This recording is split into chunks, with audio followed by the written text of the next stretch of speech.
Standard Bank. Then we indicating indeed there that all licensed banks operating in the NPS are eligible to provide services to SASSA grant beneficiaries. Clearing participant like Postbank can also provide those services. And thus, we have the conversation that we'll enter where the Postbank has issued gold cards to the SASSA beneficiaries, and they subsequently issued the black cards.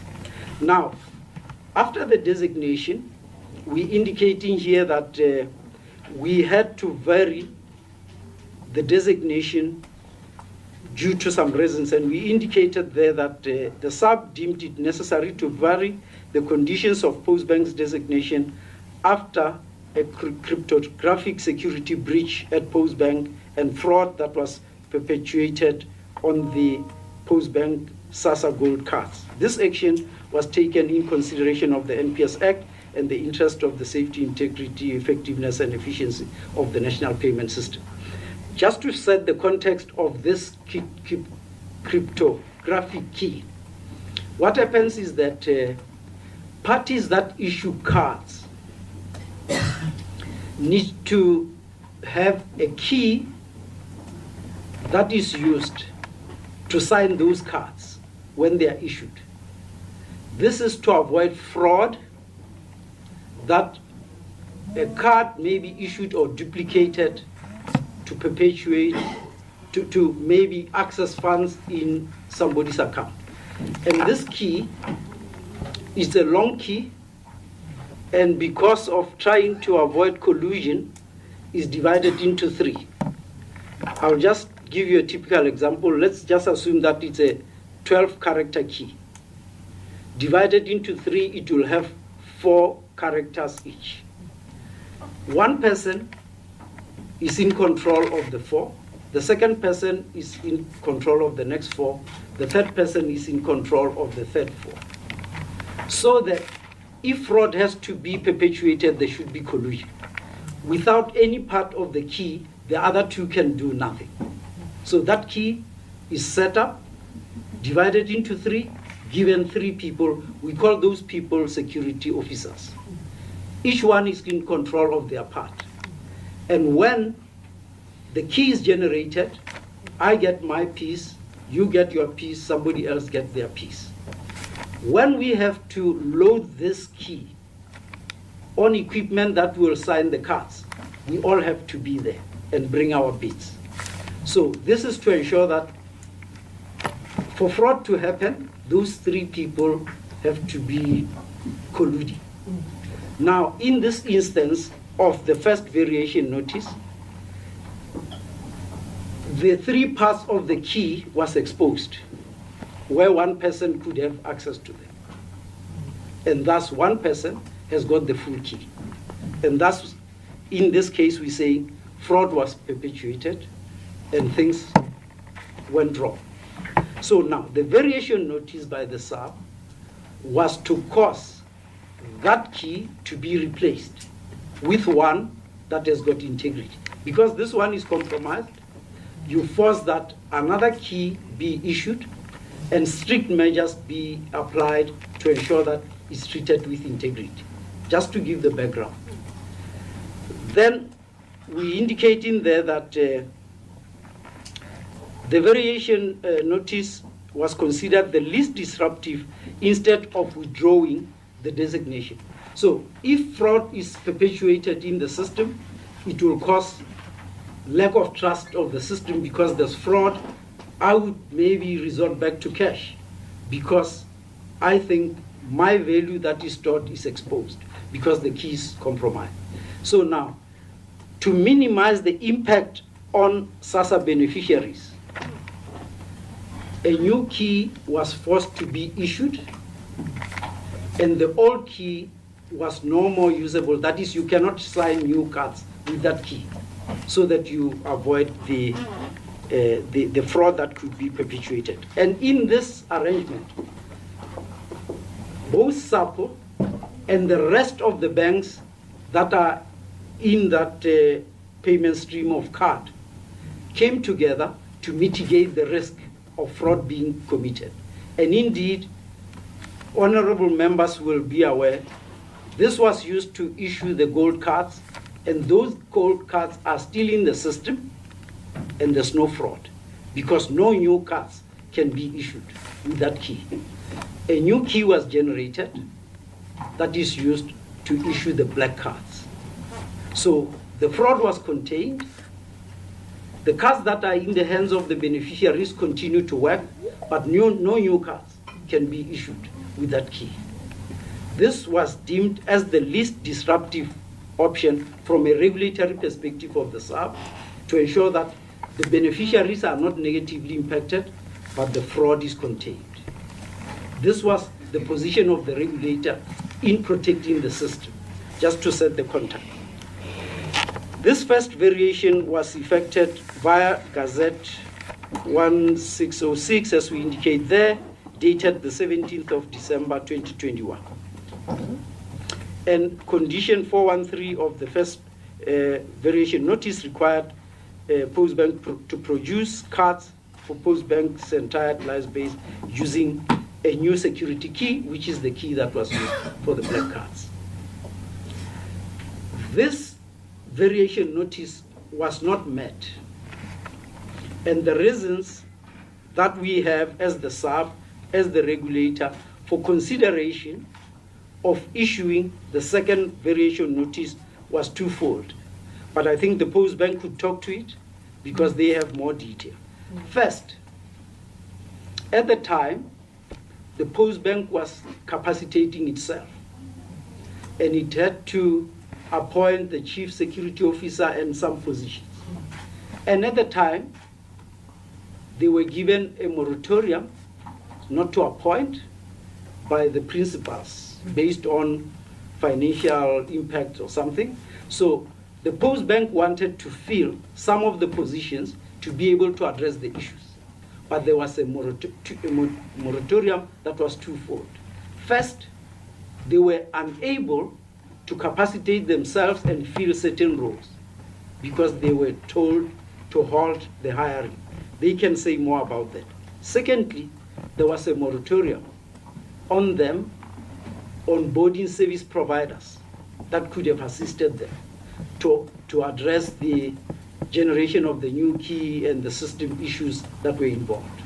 So that's the reasons that we were given and that we accepted, that they could not meet the first variation notice because they couldn't fill the roles, because there was a moratorium, they couldn't onboard service providers that they needed to address the issues.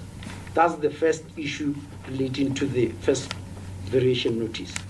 Then came the second variation notice that had to be issued by the SARB to ensure that the gold cards continue to work in a secure environment, and then the SASSA beneficiaries are not adversely impacted. We issued the second variation notice, as we say there. We're saying due to the Postbank not meeting the deadline of the first variation notice for reasons that I stated, they were granted an extension, and we issued the second variation notice. And we indicated that the extension was considered the less disruptive compared to summarily withdrawing the designation, which would have left social grant beneficiaries at risk of not accessing their grants.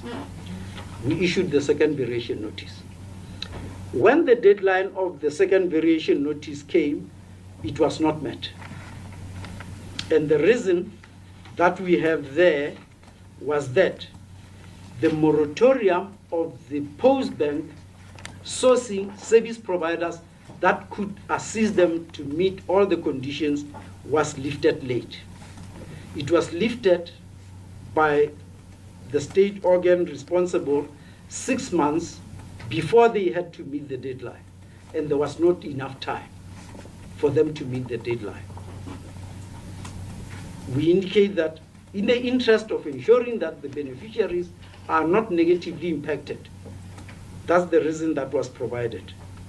Then we issued the third variation notice, giving them time. Remember, the fraud is under control. And we don't want the beneficiaries to be negatively impacted. And we recognize that there's still gold cards in the system that beneficiaries use. We want those beneficiaries to continue to access their grants without negative impact. Then we issued the third variation notice. That needed to be met, as we indicate in there. The second was not met, and then we issued the third variation notice. And as indicated, we consider this the less disruptive option. The system's integrity is contained. The beneficiaries will continue to receive their grant. Now we are on the third. This third variation notice was also not met, and this is probably why we're here, because the portfolio committee felt that we had summarily suspended the rollout of the gold cards, and what is the impact on the SASSA beneficiaries. At the time of us sending this presentation, we had not issued the fourth variation notice. And the reason of the third variation notice not being met were twofold. As we engaged with the Postbank as a designated clearing participant, they shared with us these two reasons. They struggled to get the beneficiaries that are still having the gold cards to come forward, to come and swap out those cards. And secondly, we are aware they had a contractual dispute with one of their key service providers, which dispute seemingly has been addressed. So they had a dispute with a contractual partner that impacted the service. Secondly, some of the participants, well, most of the participants that still hold on to gold cards did not come forward. Now, if, for instance, we said they didn't meet the third variation notice, anybody with the gold cards in their hand cannot get their grants, we felt that it would have been unfair and it would impact negatively on the grants recipients. Based on those two reasons, at the time of sending this presentation, we're saying in March 2025, following lengthy processes, working closely with Postbank to comply with the various conditions, we suspended the replacement of the gold cards while we were working on the process of issuing the fourth variation notice, which would extend the designation, and the extension was considered to ensure the social grant beneficiaries continue to have access to their grants. At the time of sending this presentation, that was the status. The current status is that on the 29th of August, which is last week Friday, that fourth variation notice was issued, meaning that the moratorium issue, as well as the process going forward, has been agreed with Postbank as to what would happen and what the timelines are, and they can answer to that. We're just indicating that the fourth variation notice has been issued. And in the main, as members will hear, all these things are done because we would like to avoid any negative impact on the SASSA beneficiaries, but on the other hand, we are comfortable that the integrity and the safety is in check because the key that was used to issue those cards have been extended. So we're indicating now on this slide that the impact of Postbank SASSA social grant beneficiary research, it should be pointed that SASSA grants are still able to use the gold cards despite the indefinite suspension of Postbank card replacement process. Grant recipients will not be adversely affected while we concurrently try to find solutions. Additionally, SASSA grant recipients who have more recently being issued with the black card will also not be adversely impacted. And at the center of the problem is for us working as a regulator with a regulated entity being Postbank, working with them to ensure that their key management process has integrity so that there's trust in the system and honorable members can feel assured that the grants that are deposited in the accounts of the recipients are safe and will not be siphoned by crooked parties. And then we're indicating that with the fourth variation notice, which was due to be gazetted, but now I'm saying has been gazetted on the 29th of August, we believe that we are under control, and we work with Postbank as a regulated entity to ensure that all measures are taken into account to ensure that the integrity of the system is maintained and the grant benefits that are paid to grant recipients is in no way exposed to risk of fraud. In conclusion, we indicating that the SARP has been dealing with matters related to SASSA grant recipients since the Cash Paymaster Services era. I remember, I think, Chair was involved in those processes, and even after transitioning to Post Office and to Postbank. And we just want to reiterate that the SARP's main objectives continue to be ensuring the safety, efficiency objectives of the national payment system are met, ensuring that the social grant recipients continue to receive their grants without interruption through their chosen channel, and I must indicate, without exposure to fraud, and broadly, fraud in the national payment system is mitigated. I'll pause here, Chair, and hope with that background, lengthy background ahead, and specifically as to where we are, members would hopefully have exposure as to what was done and where we were coming from and where we are, and we present ourselves to respond to any questions that may directly relate to the South African Reserve Bank.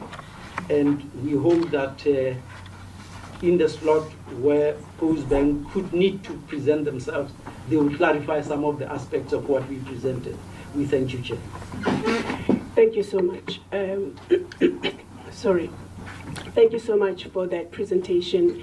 Just before I asked the members to ask questions or comments, I would like to request that we be sent by email the updated presentation, just so that we have it. But I believe the presentation was clear enough, and the members would have enough information with themselves to be able to engage and ask questions accordingly.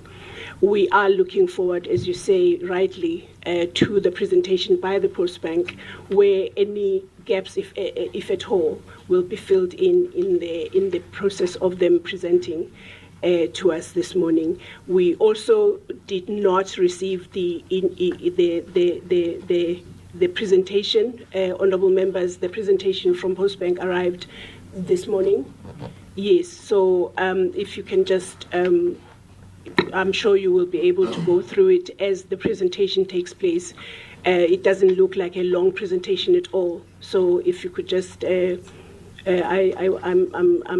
that I'm apologizing for not having facilitated that the presentation gets to you in good time, as is always the case. I would like then now to hand over to the honourable members for them to ask questions or comments or engage the South African Reserve Bank after that presentation, which we appreciate and are grateful for.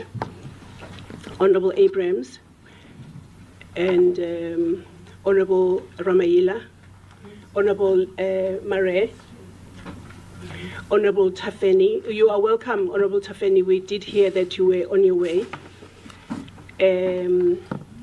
Honourable Reverend Kobaza. And that looks like it will be all for now. So we will go in that order. Honourable Abrams. Thank you, Chairperson, and thank you for the presentation. My questions are as follows.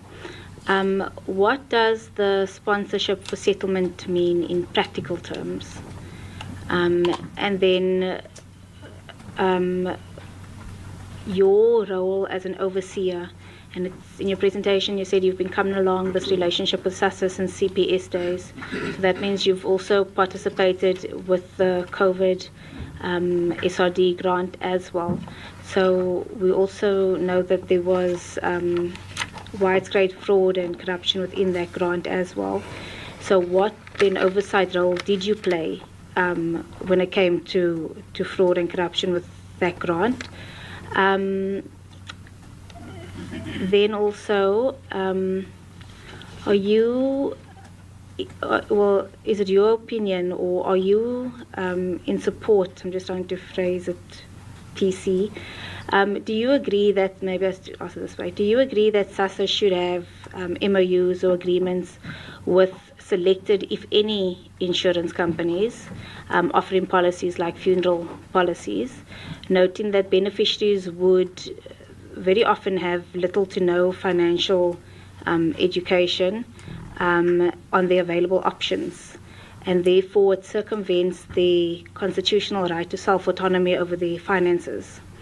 And of course, partnering with, for many of these people, a trusted organization like SASSA means that, you know, this is the option, and sometimes almost the only option available to them.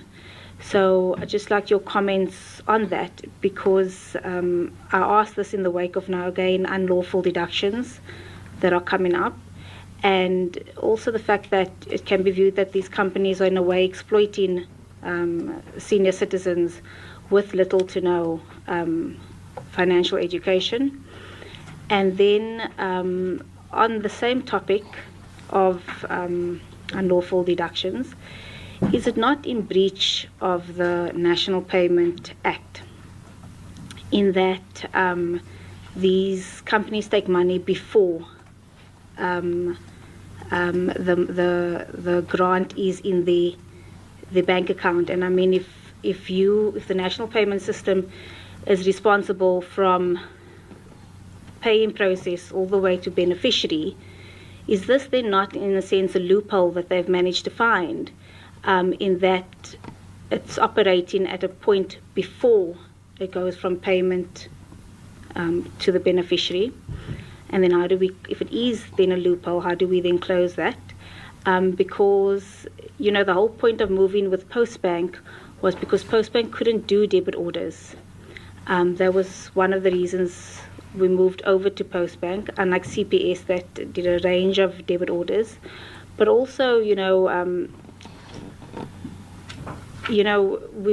somehow treat our vulnerable citizens on social grants like they're different to us. I mean, our debit orders go off when our monies are in our bank accounts.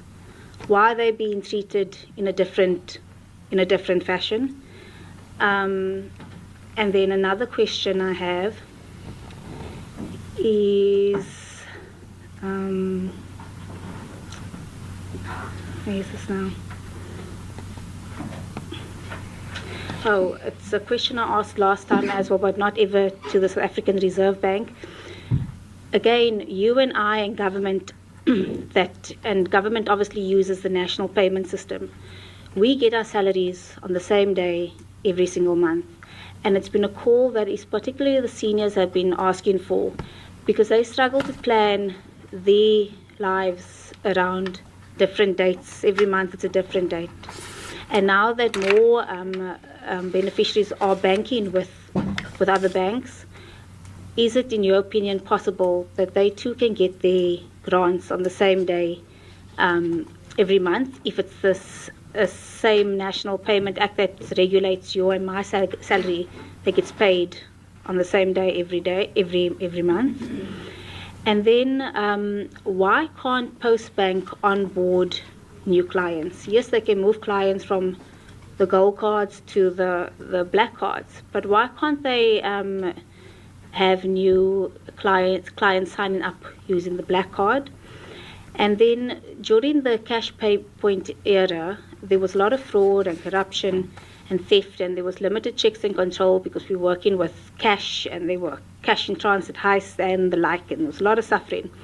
But there was always this regulation, and you mentioned it in your presentation too, Regulation 23(1), where beneficiaries can choose the bank account of their choice, and just like many of them may or may not, choose Postbank when all is said and done.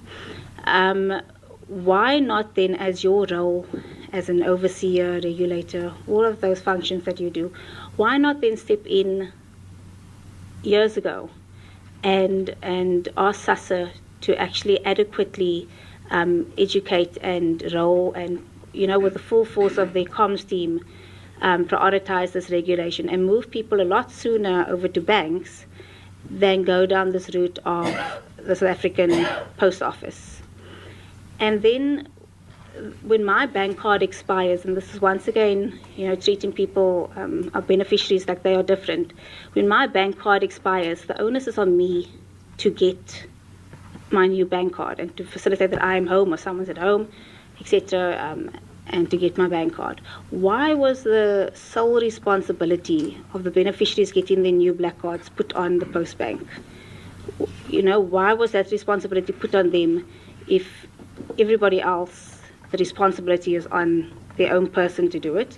And then, Chairperson, I will leave my questions to the Postbank for after their presentation. But just to say that you mentioned that Postbank was in a dispute with a stakeholder. Who is that stakeholder? Are you referring to SASSA as being the stakeholder, or is there another stakeholder that you're referring to? And if it is then SASSA that you're referring to being this dispute, when was the South African Reserve Bank made aware of this dispute, noting that this termination has now been 18 months in the making? And I think at last week's meeting, the Minister indicated that they only recently got the letter from DPME about an intergovernmental dispute process, which is rather late if notice was given 18 months ago. And then lastly, at the end of last week's meeting, I asked the Chair if I could submit questions in writing, and you responded accordingly. And the one question I asked is, it was actually the Minister's question to our committee last week, and that is how can we be sure that the individuals with gold cards that have not come forward to renew their black cards, how can we make sure that it's in fact not ghost beneficiaries? And I mean, the response you've given to me is that the administration of social grant applications, including the eligibility checks on new applicants and existing social grant beneficiaries, is in the domain of SASSA and its service partner if agreed by SASSA. The South African Reserve Bank has no role in that space. Yet here you gave us assurances that the gold cards are not fraudulent gold cards. So, I mean, the Minister raised this concern. You've given us the assurance. Maybe the question would be better answered by the Postbank. But I'm still uncertain that, and like you said, it's the responsibility of SASSA to then do that check. But I'm still then uncertain if the individual's still sitting with gold cards, if they don't come forward by the time their gold card expires, whether or not that whole period we were paying the right person. So thank you, Chairperson. Thank you, Honourable Abrams. I see the Minister's, I don't know whether she was greeting me or wanted to say something. Good morning, Chair. Yo. Yeah. I'm sorry. Good morning, Chair, honourable members and your guests. I just want to indicate that when you're done with your list, can I please raise my issues, please, Chair, with your indulgence, please. No, that is quite in order. The Honourable Ramaila. Thank you, Chair, and greeting once more to the Minister. Unfortunately, the sitting arrangement is such that we must not see each other face to face. And officials from the South African Reserve Bank and the Postbank. First, I must appreciate the assurance from the Reserve Bank that the SASSA beneficiaries so far are safe. They won't lose their money, and that the level of assurance is such that fraud is being minimized. That is much appreciated. But further, I would also want to appreciate the legislative mandate that has been given to the Postbank in the sense of filling the gap that exists out there in the retail banking services by ensuring that there's promotion of financial inclusion within the society, particularly in rural and lower income markets, including communities with limited access to retail banking. I think that legislative mandate is very, very clear. Whether the Postbank is indeed up to that mandate, maybe it's something that is a question that I may pose now and ask them to answer it later. Whether are they really up to that mandate provided to them? Because that we have seen during the replacement of the gold cards or conversion to black cards, our experience as members is that particularly in rural areas, there was quite a serious gap in terms of the rollout and reach out to particularly the black communities in rural areas there, in line with the mandate, the legislative mandate. But I'm saying that the Postbank should be able to answer at the correct time. And I was listening carefully when the Reserve Bank was speaking about the issuance of variation notices, 1 up to 3. That happened because the Postbank was not compliant. And the 4th one is issued on the 29th of August, just recently, with conditions as well. So that's the 4th variation. I think coming from 2021 to 2025, and it's quite a lengthy period within which the Postbank was unable to comply. Maybe if we could be privileged from the Reserve Bank in as far as this 4th variation notice is concerned, what are those conditions, so that as a committee we should be able to know those conditions? Because if we are not exposed to those conditions, we are also disabled to play our oversight on the matter. But still, whilst there, the switch from gold to black card is incomplete, and we don't know when is it going to be completed. It's like subject to confirmation by the Reserve Bank. It's sort of an open-ended thing for now, and we can't operate like that.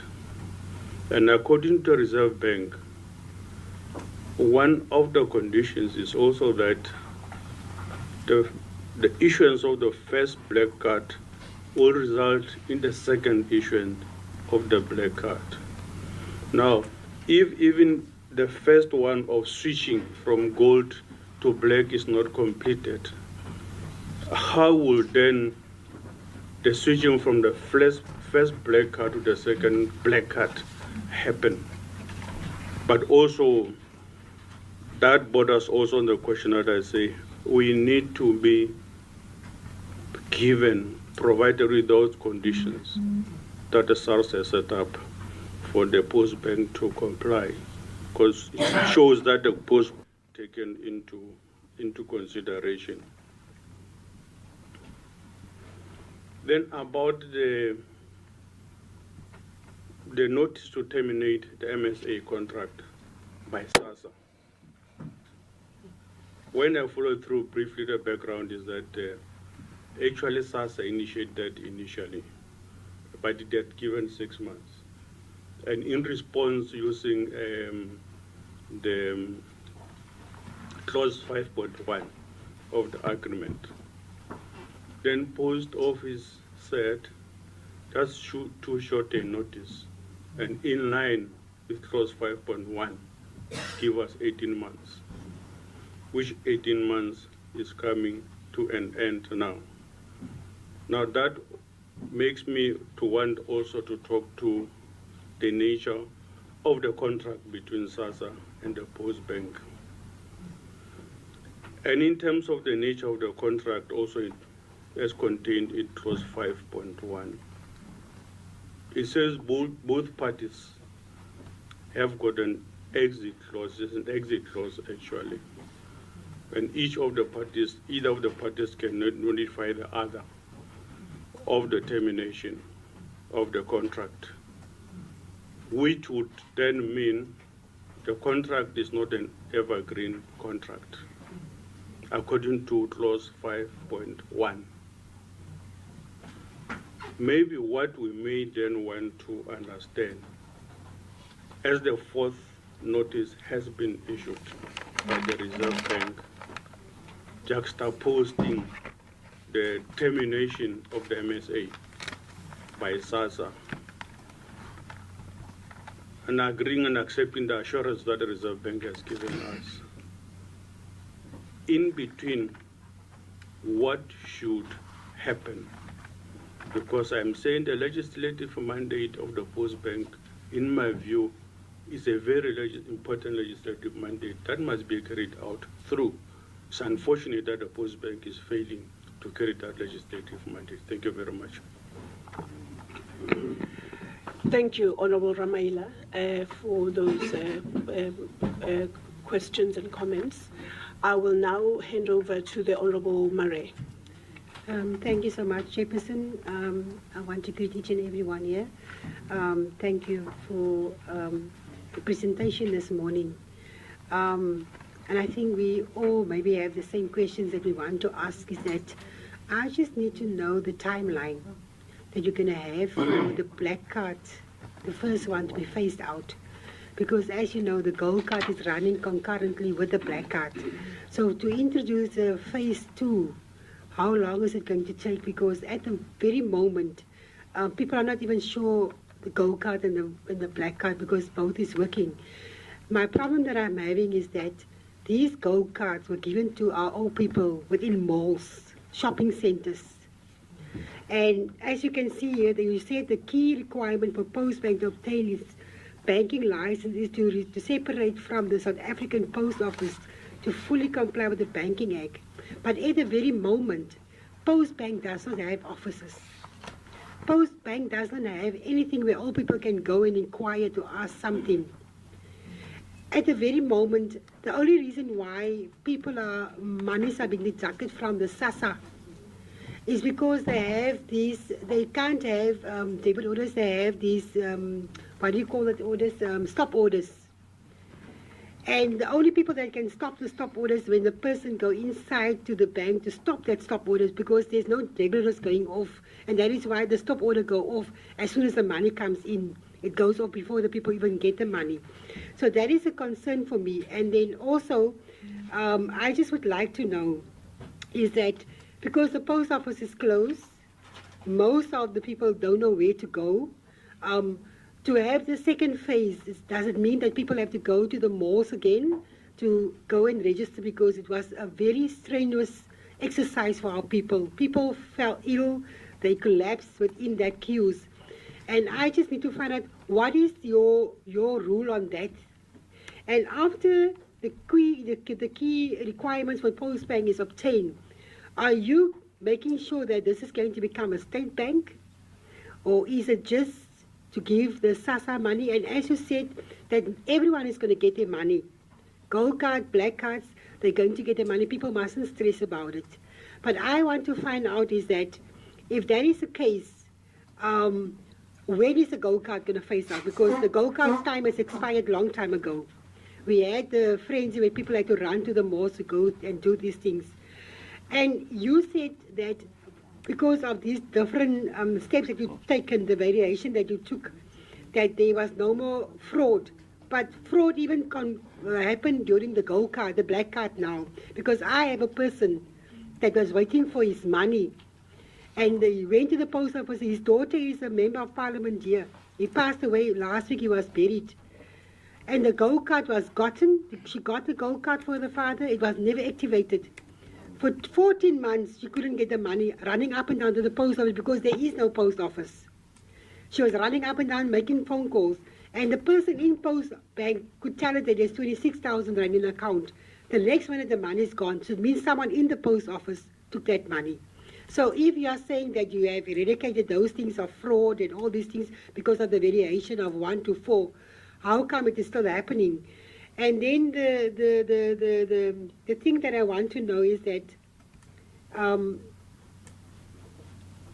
what measures are going to be put in place not to have the same chaos that we had at the beginning of this year? And before that even, because post office woke up very late to say this is the deadline, and then they extended the deadline, and then they extended the deadline because they could see they couldn't make it. But till today, the deadline was never met because people are still using the gold cards. So I'm very happy with the things that you were saying here on this thing. But the question that we are asking is that, are people going to get their money? What is going to be the impact on our old people? Because just last week, the old people had a march here to Parliament to say they are tired of the treatment that they are getting from SASSA and from the government. And we need to treat our old people with respect and dignity. And this is what we are doing. It is not right to our old people. Thank you, Chairperson. Thank you, Honourable Mare, for those questions and comments. I believe the next Honourable Member would be Honourable Tafeni.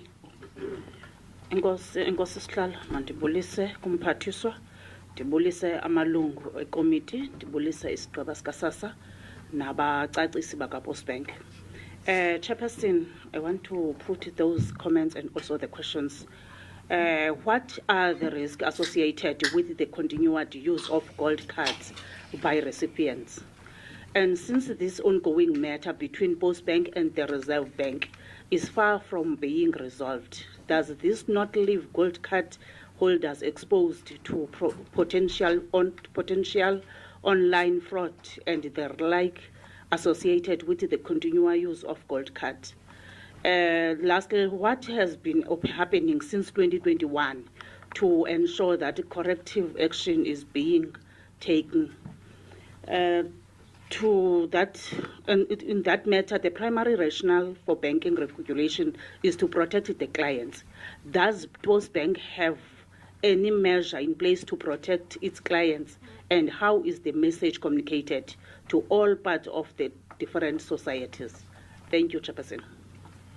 Thank you, Honourable Tafeni, for your questions. And now the last hand that I saw was that of the Honourable Gqabaza, Reverend Gqabaza.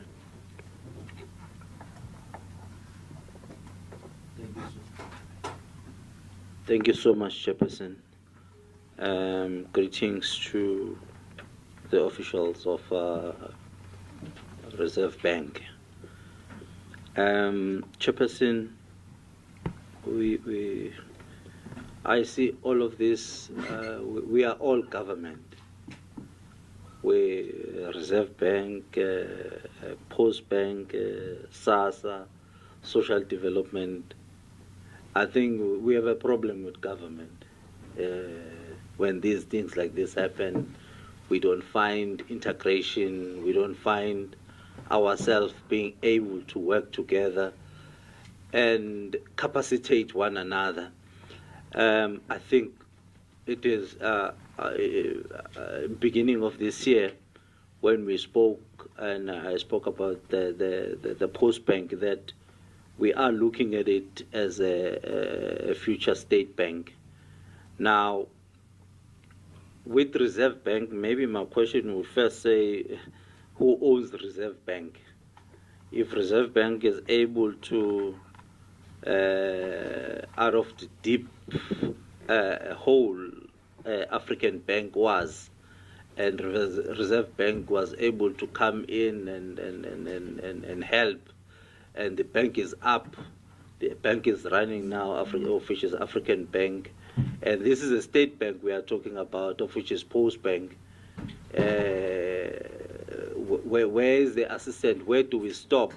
Where do we start assisting the bank itself, as we are looking at it as a state bank, as a future state bank? And this thing of payment, maybe, Chairperson, also we should look deep into it, is not just paying people. It's where they get the money.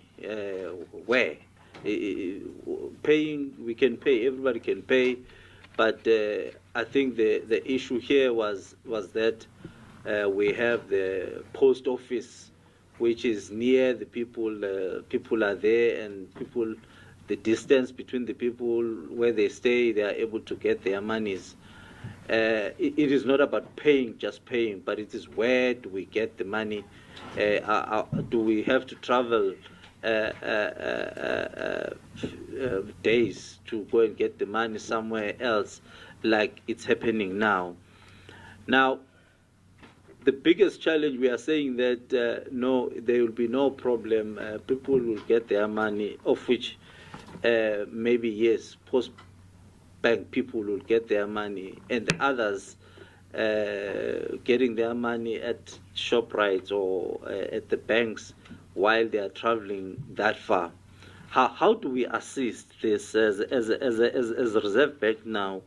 How do we look at Postbank? Do we look at Postbank as a future state bank? Do we look at it as something that must be shut down as we are looking at it as a Reserve Bank?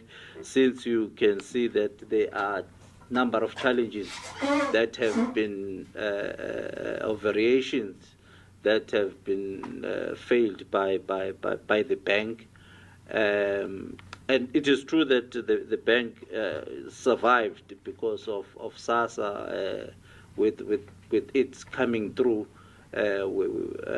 So now I'm just checking on that in terms of the Reserve Bank, on how are you stopping now to assist the bank, even though maybe the MOC have been cut or something?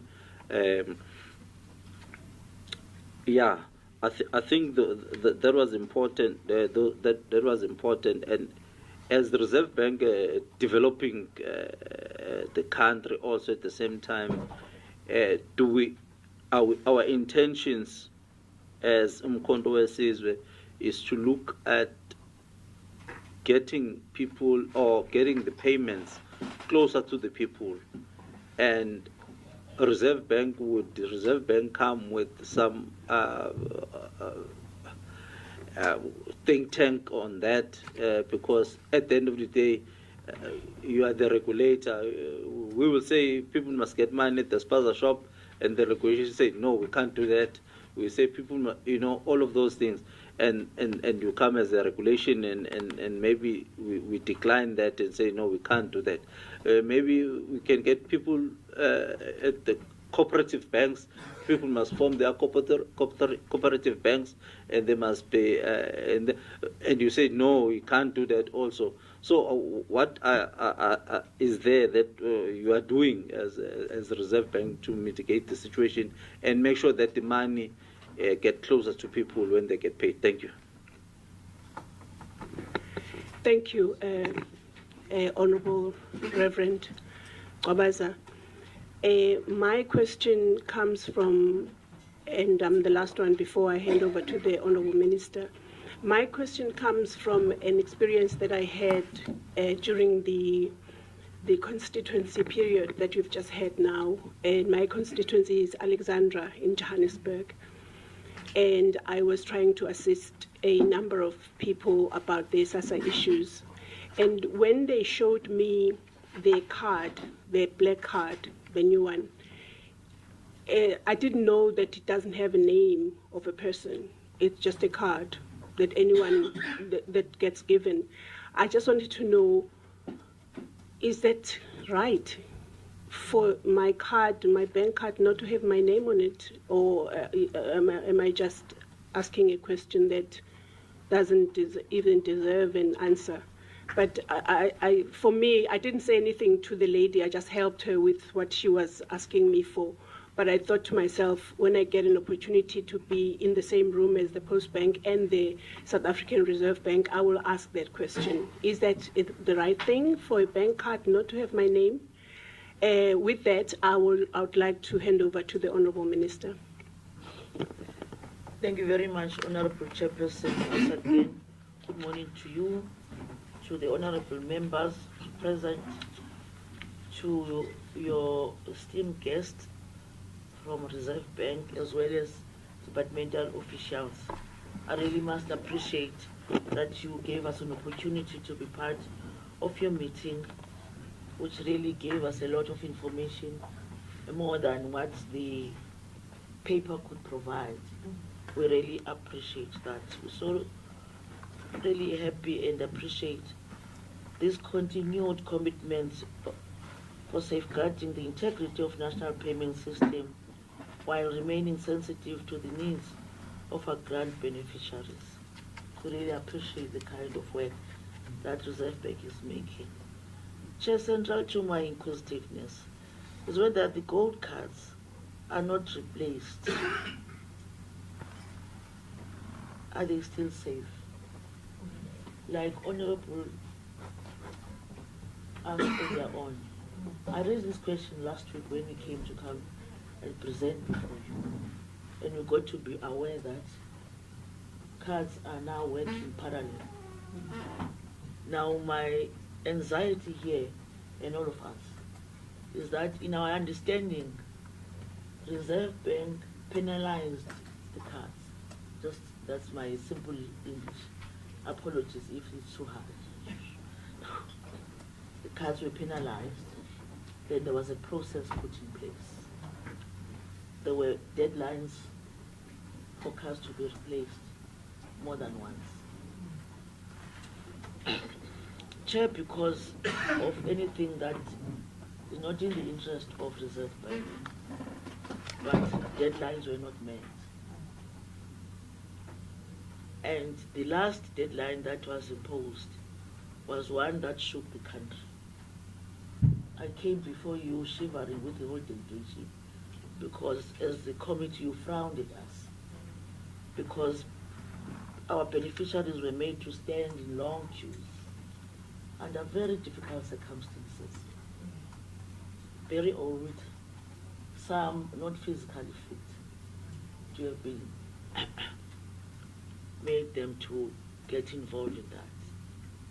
Now my biggest worry, Chair, where I'm sitting here, is that in the penalization of those cards, all of us, we are South Africans, people carrying huge amount of cards, sitting in banks, just withdrawing.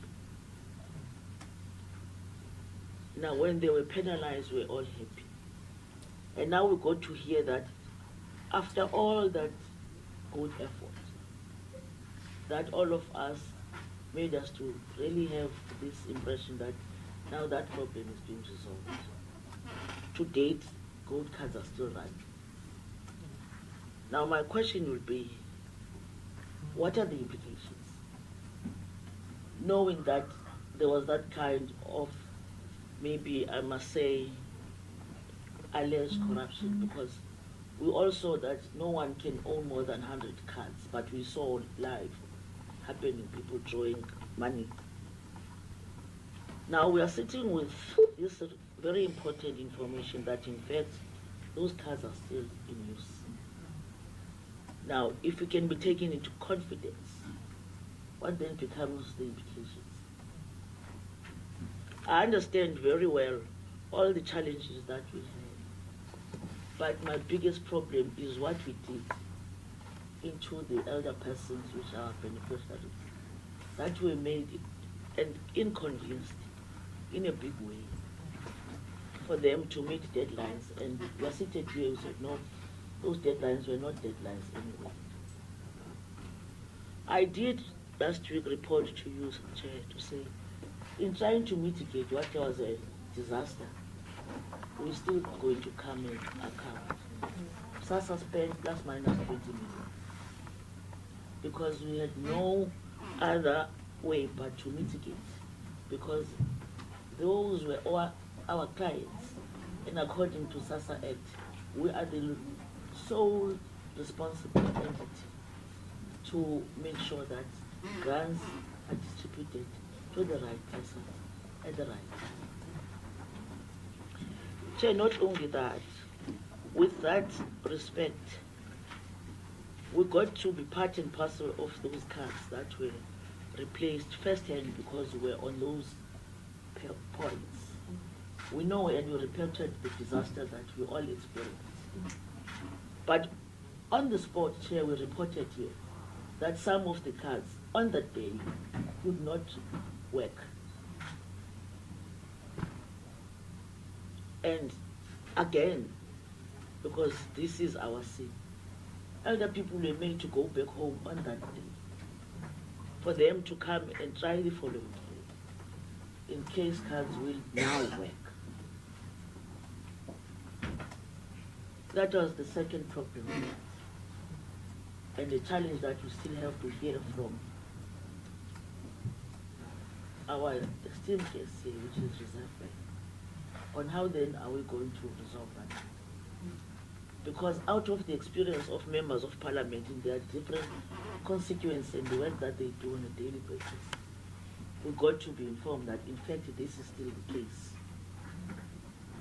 People are still finding it difficult with our home. They ask us, where do I go? Because I can't go to Capital.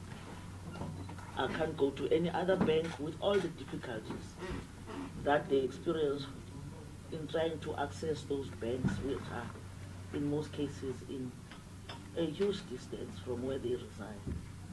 And hence they had to spend the very grant for them to get to where they are supposed to receive them. Now, to our biggest surprise now, along with card number 1, which is gold, card number 2, which is black card 1, there's now a black card 2. Then it really is now, we must be honest, it's devastating for us as SASSA to get to hear that there's no one process that has been concluded. Either the first one that forced the Reserve Bank to intervene because of their responsibility and money. Even that intervention has not gone so far in trying to mitigate the problem that was identified. And now we're seated with black card 2. What does that mean? We are now, through your instruction and wisdom, we are guided to get to design systems that cannot be easily penetrated, and systems that will make us to honor what is our responsibility, which is SASSA Act, paying the right person at the right time. But also with the audit outcome that is coming a long way, where SASSA has been penalized for not being able to do exactly that it is their mandate. You will know seated here that we are coming a long way with that. We even committed to say we're coming with this system that is now set to resolve that matter once and for all. We even reported to say we've even applied to National Treasury to allow us to use money that was not initially made for that, for us to have a special project to make sure that we fast track this that we've started to implement. But we want to inject agility so that we do it faster, but also more responsible, so that the problem that we have identified, and it has been identified that by the most reliable institutions, that we are not doing well in that regard. So, our frustration now, Chair, seated here, is what will it mean for SASSA insofar as financial implications are concerned to have all these 3 cards running concurrently? Maybe I am asking Reserve Bank a question that is beyond their mandate. However, it is out of frustration, Chair, because I really want now to find a solution on how best are we going to really make sure that beyond what we committed that we are going to do, we are now having a new one that is now a card 2. We want to indicate that, Chair, we have statistics that indicate that out of all this, we find Postbank, they will articulate their situation with plus minus 8 million customers. Out of all that they were doing, plus minus 453,000 has not yet been replaced. There's still a question, what does that mean? Chair, maybe with your wisdom, with everything that you are doing, how would we be able to make sure that in fact Postbank is paying the right people but not ghosts? Because from where we are seated, I can't believe at this day and age in South Africa, where you call people to come and replace what is to benefit them, and you still said they didn't pitch up. Especially with what we experienced, Chair, in March, where all of us, even yourselves, you had to get out of the offices to go and assist the elder persons to make sure that the replacement goes through smoothly. And Chair, I got to hear that, just my curiosity, that the 4th variety has been released in August, which I've got nothing to do with that, but as SASSA, we are on the receiving end. What is the commitment of Reserve Bank on this? Is there any time where this is going to come to a stop, Chair? Or again, SASSA would be expected to do or employ another strategy as the variations are coming?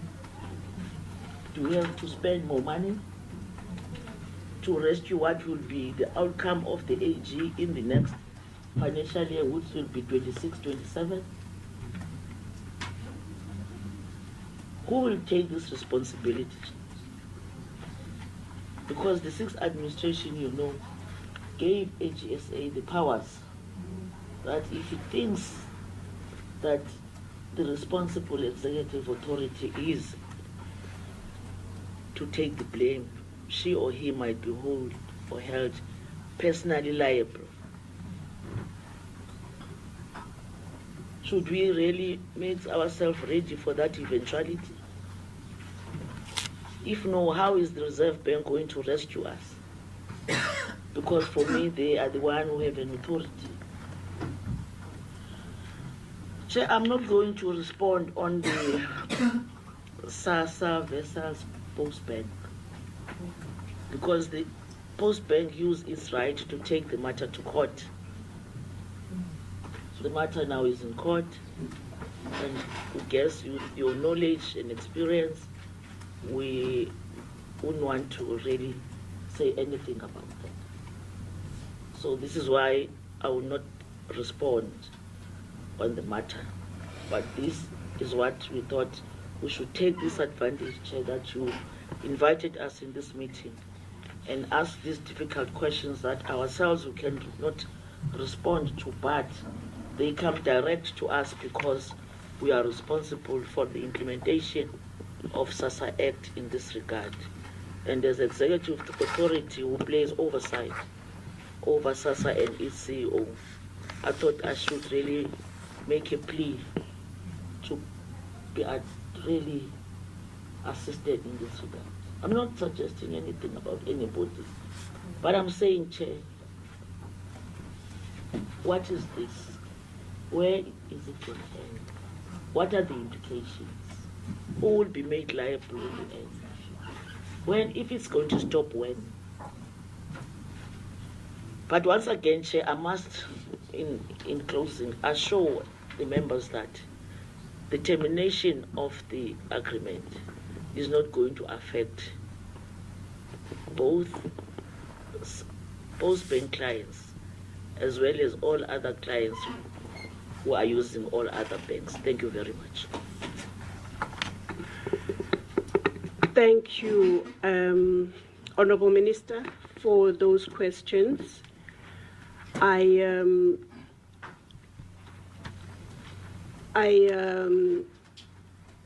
am getting more and more informed, especially with the last but one comment that you made about courts and issues such as that. I am going to, for now, while I'm seeking assistance or advice from the ladies that are sitting either side of me, I'm going to hand over to the Reserve Bank to respond to the questions that we asked. And also just me sitting here, I'm a very positive person. In a situation where I have both the Reserve Bank, the Postbank, I'm sure we will sort this thing out. I haven't had time to go through the presentation of Postbank yet, but since they are here in person, I will be following. I'm a very attentive listener, and I will be following the presentation. I am very optimistic that most, if not all, of the questions that have been asked, and just the comments that have been made will be attended to by the time we leave this room, which is at 1:30. So over to you, Reserve Bank. Please go ahead and respond to the questions. Thanks very much, Chair. I hope I'm not going to miss out on some of the questions. Hopefully I managed to note all of them, I hope. And honorable members, if I miss any of those that you could have raised, I hope there would be a moment for you to actually query that so that I respond to all the questions.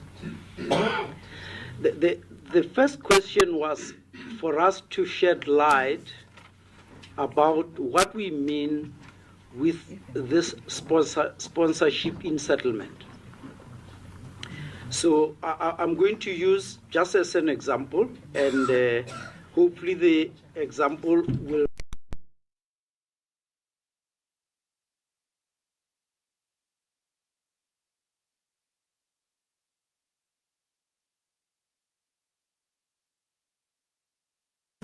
put it as follows. Today, I can use my Standard Bank ATM card to withdraw money at an ABSA ATM. And if I do that, my money is at Standard Bank, that's where my account is, but I'm served by ABSA. I'm getting ABSA's money. Meaning that Standard Bank has to give ABSA that money that they gave to me, because I got ABSA's money and I went on to spend it. But my money is at Standard Bank. So what happens is, both these banks bank with the Reserve Bank. And that's where the Reserve Bank will debit Standard Bank and credit ABSA. Because ABSA has given me money, but my money was at Standard Bank. This is where we say settlement happens. But in some of the banks, I withdraw with my Standard Bank card at a Standard Bank ATM. There's no settlement, because they just debit my account because they gave me money. So now, in this instance, Postbank, let's assume, doesn't have ATMs, but they issue cards to the recipients, and the recipients are going to withdraw at the ATMs of the other banks, meaning that the recipients, or even if they withdraw at ShopRite Checkers, at the cashback at Till, they're going to be given money by an entity, and if you recall, maybe sometimes when you go to supermarkets, you'll see an FNB point of sale or a Capitec or a Standard Bank or something. It means that entity banks with that bank.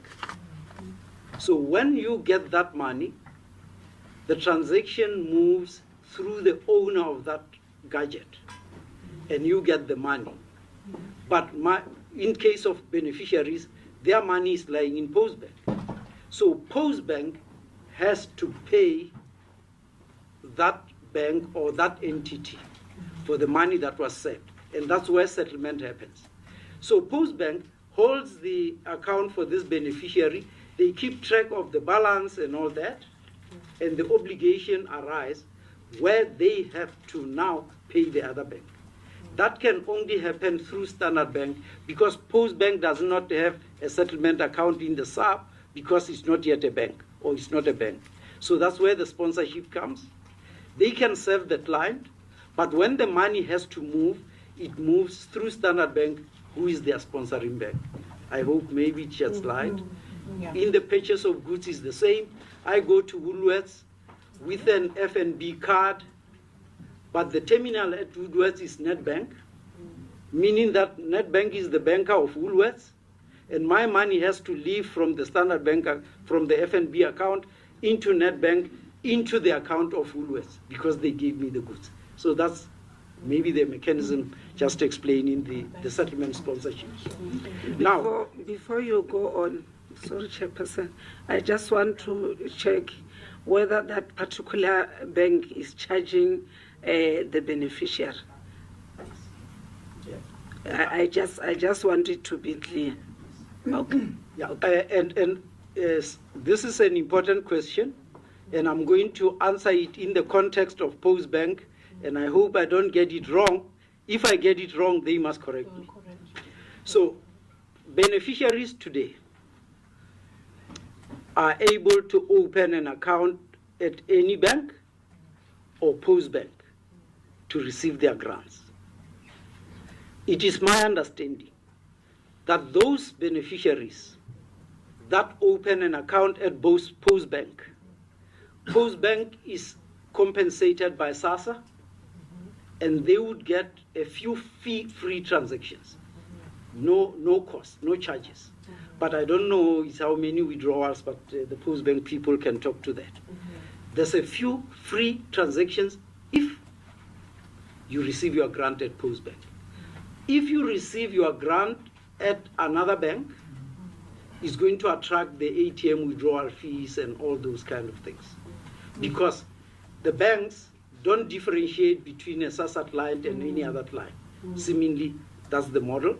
And maybe that's where there was an advantage for the grant recipient to receive the grant at Postbank, because there would have been a few free transactions. But they can answer that, they in that commercial sector. And maybe to just share with the committee, the Reserve Bank does not have a pricing mandate. Our mandate is safety, efficiency, and integrity of the system.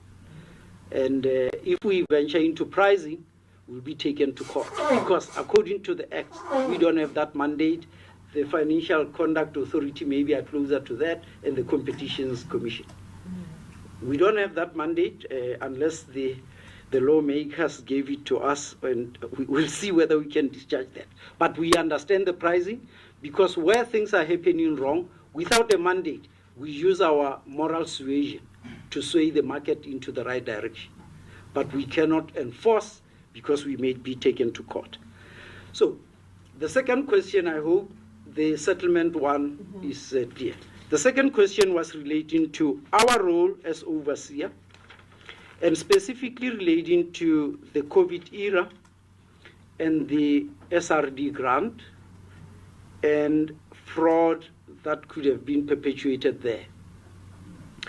The SRD grant, in our understanding, is not distributed the same as the SASSA grants, and is distributed through what we call a closed loop system, which is a system, I think, that was facilitated by Postbank to distribute these grants. and that system is closed. Normally, a closed loop system, if I try and explain it in a broader context, I would say something like Edgar's used to issue cards.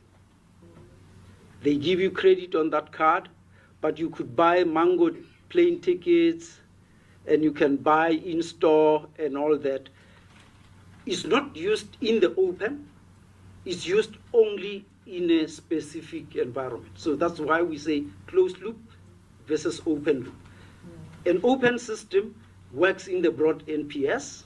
A closed loop system is confined to a certain space. So these SRD grants were not paid through the broader NPS, but through a closed loop system that Postbank had implemented. And if honorable members knew how the regulatory framework is, we have light touch regulation in the closed loop environment, but we do engage with the Postbank about what they're doing in the closed loop environment. And when this fraud was perpetuated, from our light touch regulation, we don't have the full detail of that fraud, but I would hope that perhaps they could also pick it up. When they make their presentation, they should indicate during the COVID period when the SRD was introduced and paid in the closed loop system, what was the cost of the fraud and what has been done about it. I would rather defer it to them. But I'm saying from our supervisory perspective, we regulate the NPS, but the closed loop systems that are closed, we have light touch regulation to that. Then the next question was broad, and he spoke to the insurance debits and maybe even the loans, but I think the question was specifically to insurance, that is debiting the grant before it's deposited in the account or after it has been deposited in the account. The abuse, essentially, I think the question was calling for. To say deductions, policies in general, unlawful deductions, what is the protection for beneficiaries, money taken before the beneficiary can access. We call this, in the general sense, we call it payroll deductions, where you and I maybe, the money is debited in the salary even before it's credited into our account, and there's a policy position that we have consulted about that we are due to implement, and it would affect the SASSA beneficiaries. But my belief is that for SASSA beneficiaries, special conditions could be put as to what can be deducted and what not, if they could be identified. For instance, if the grant beneficiaries were receiving their grants through Postbank, an engagement could be entered into with Postbank. Well, second is SASSA and Postbank. SASSA, before they send the pay file to Postbank, they ensure that there's no deductions or one deduction. I think according to the SASSA regulation, there was some provision for a funeral policy that could be. So that could be bedded down and managed to say before the pay file is given to Postbank, one policy can be deducted or nothing can be deducted. That can be set up. And once the money gets into Postbank, I believe we, from a regulatory perspective, could engage on measures that can be put in place to say maybe there shouldn't be any deduction. And how can systems ensure that? Just to manage this abuse, I'm just saying probably if we build business processes, systems can do that. Systems can do anything that you tell it to do.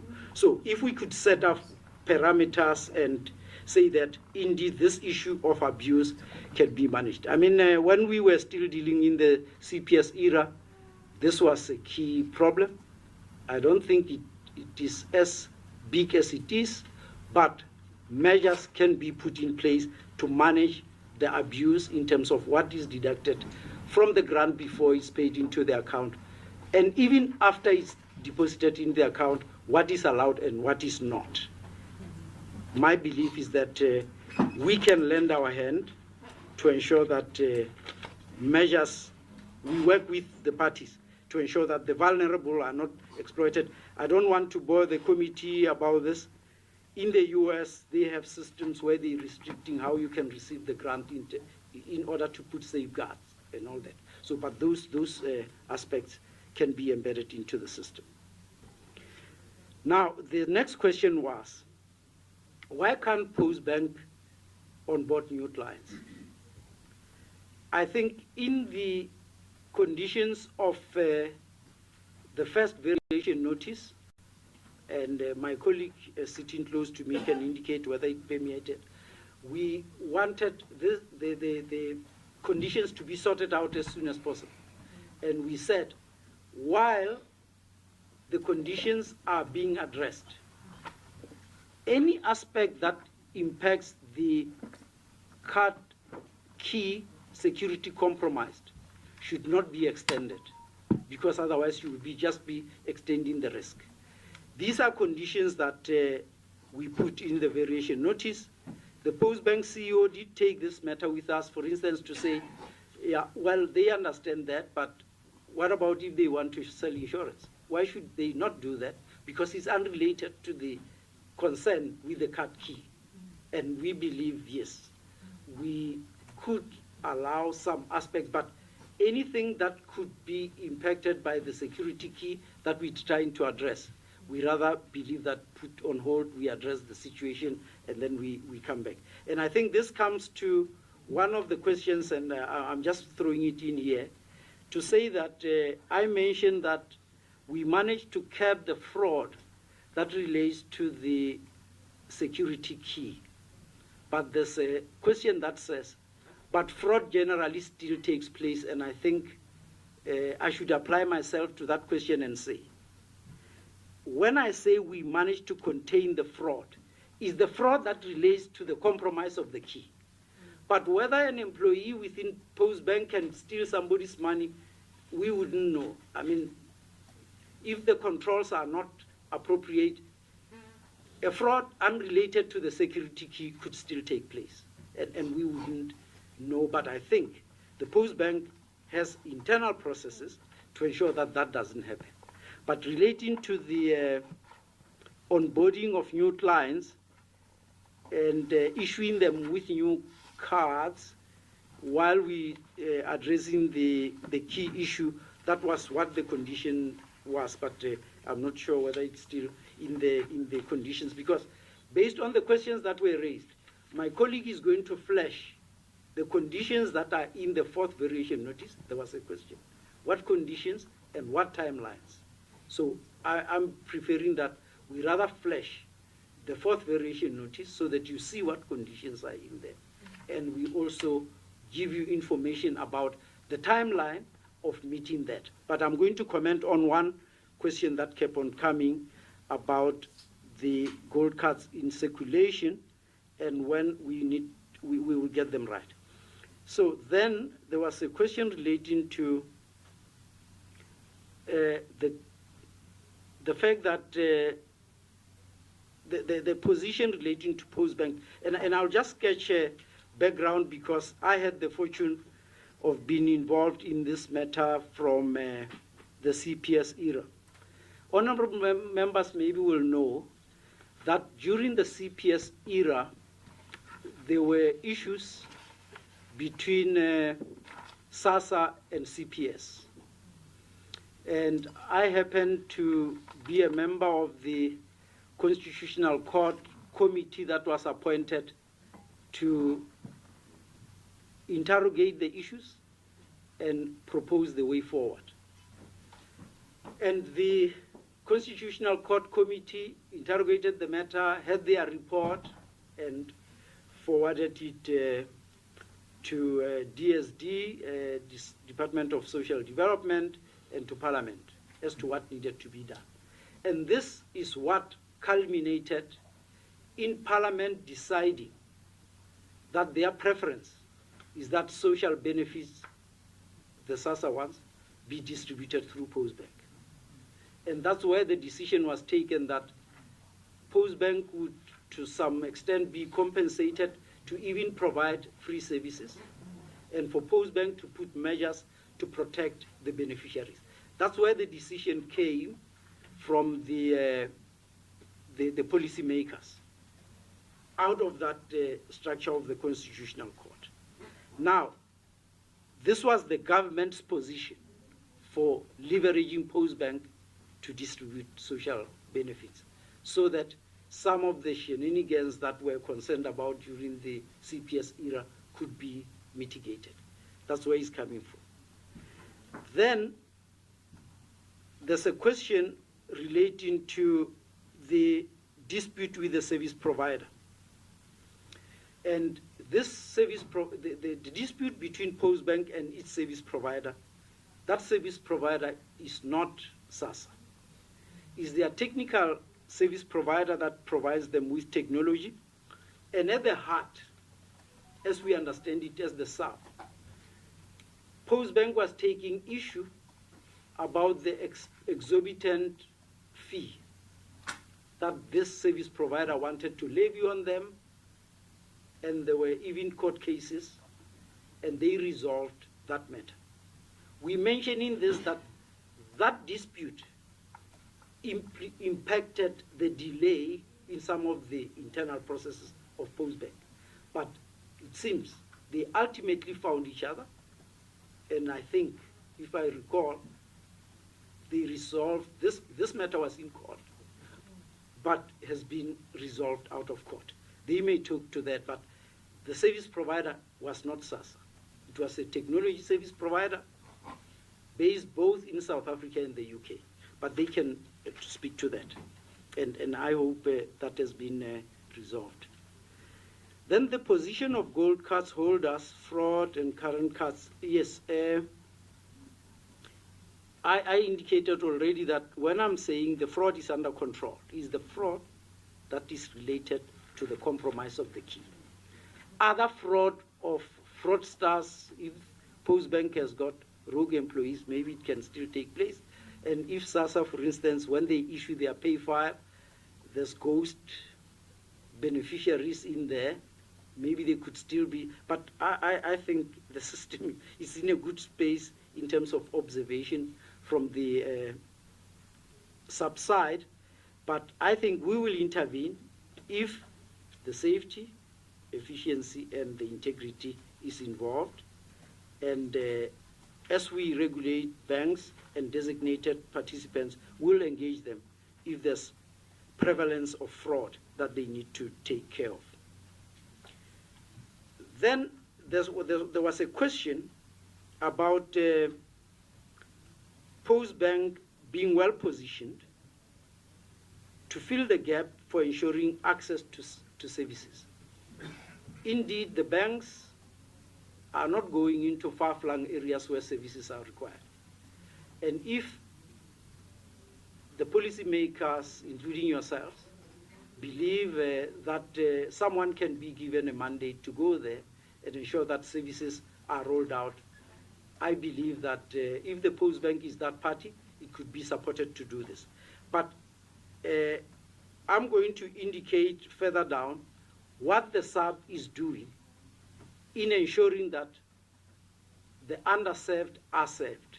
And I'll share with you what is at play at the moment, and maybe where we are and some indicative timelines. Now, relating to this question was what are the conditions of the fourth variation notice? And secondly, will the switch of the gold card be completed in time? And even the switch from black card 1 to black card 2. And I want my colleague to flash the conditions, and we will also touch on the timeline.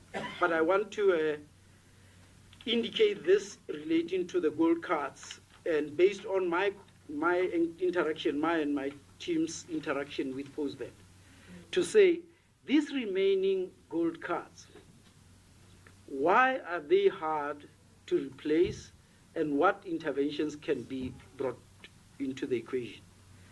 And I think here it relates to even the questions that were said. The swap-outs were happening at the retailers, and the queues were long, and the people really were not treated with dignity. The conversation that I had with the CEO of Postbank was, what are the opportunities of bringing interventions to ensure that the swap-out processes could happen in school halls, in the villages where the beneficiaries are, or some kind of mobile facility that could go around. Would the regulatory environment impede that? Or directly, the CEO asking, could the regulatory environment enable that, so that we move to where these people are and we mop up these cards? That's something that I believe, on the back of the fourth variation notice, could probably make a difference to try and get closer to those people and not enforce that it should be done in the brick and mortar, in a bank or something. But you can use the school halls where the swap-out officials could go, or you could have a mobile facility.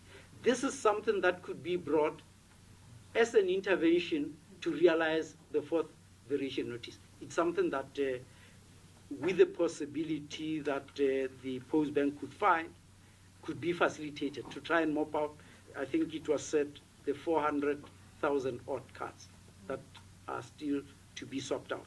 My belief is that if we are pragmatic, without introducing risk, we could see that those measures are brought into the equation.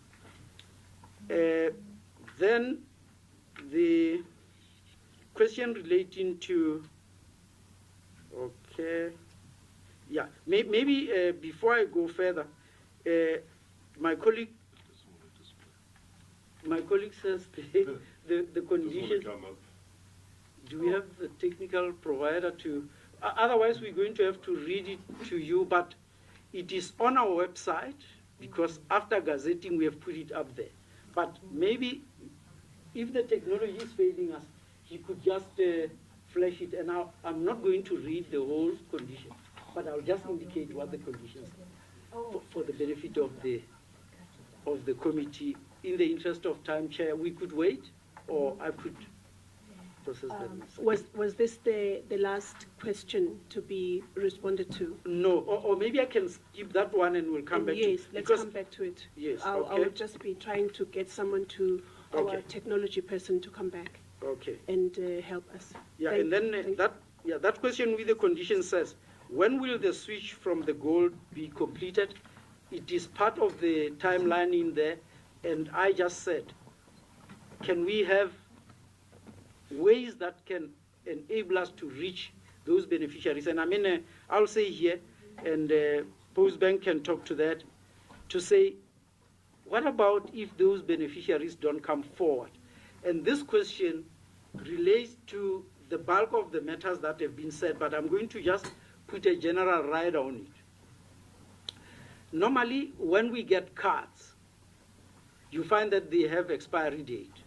You use them for a time, and at some point they expire and you're forced to get another card. I think the gold cards, and the Postbank can indicate whether that could be possible. If the beneficiaries don't come forward, and we would wish for you to support that process.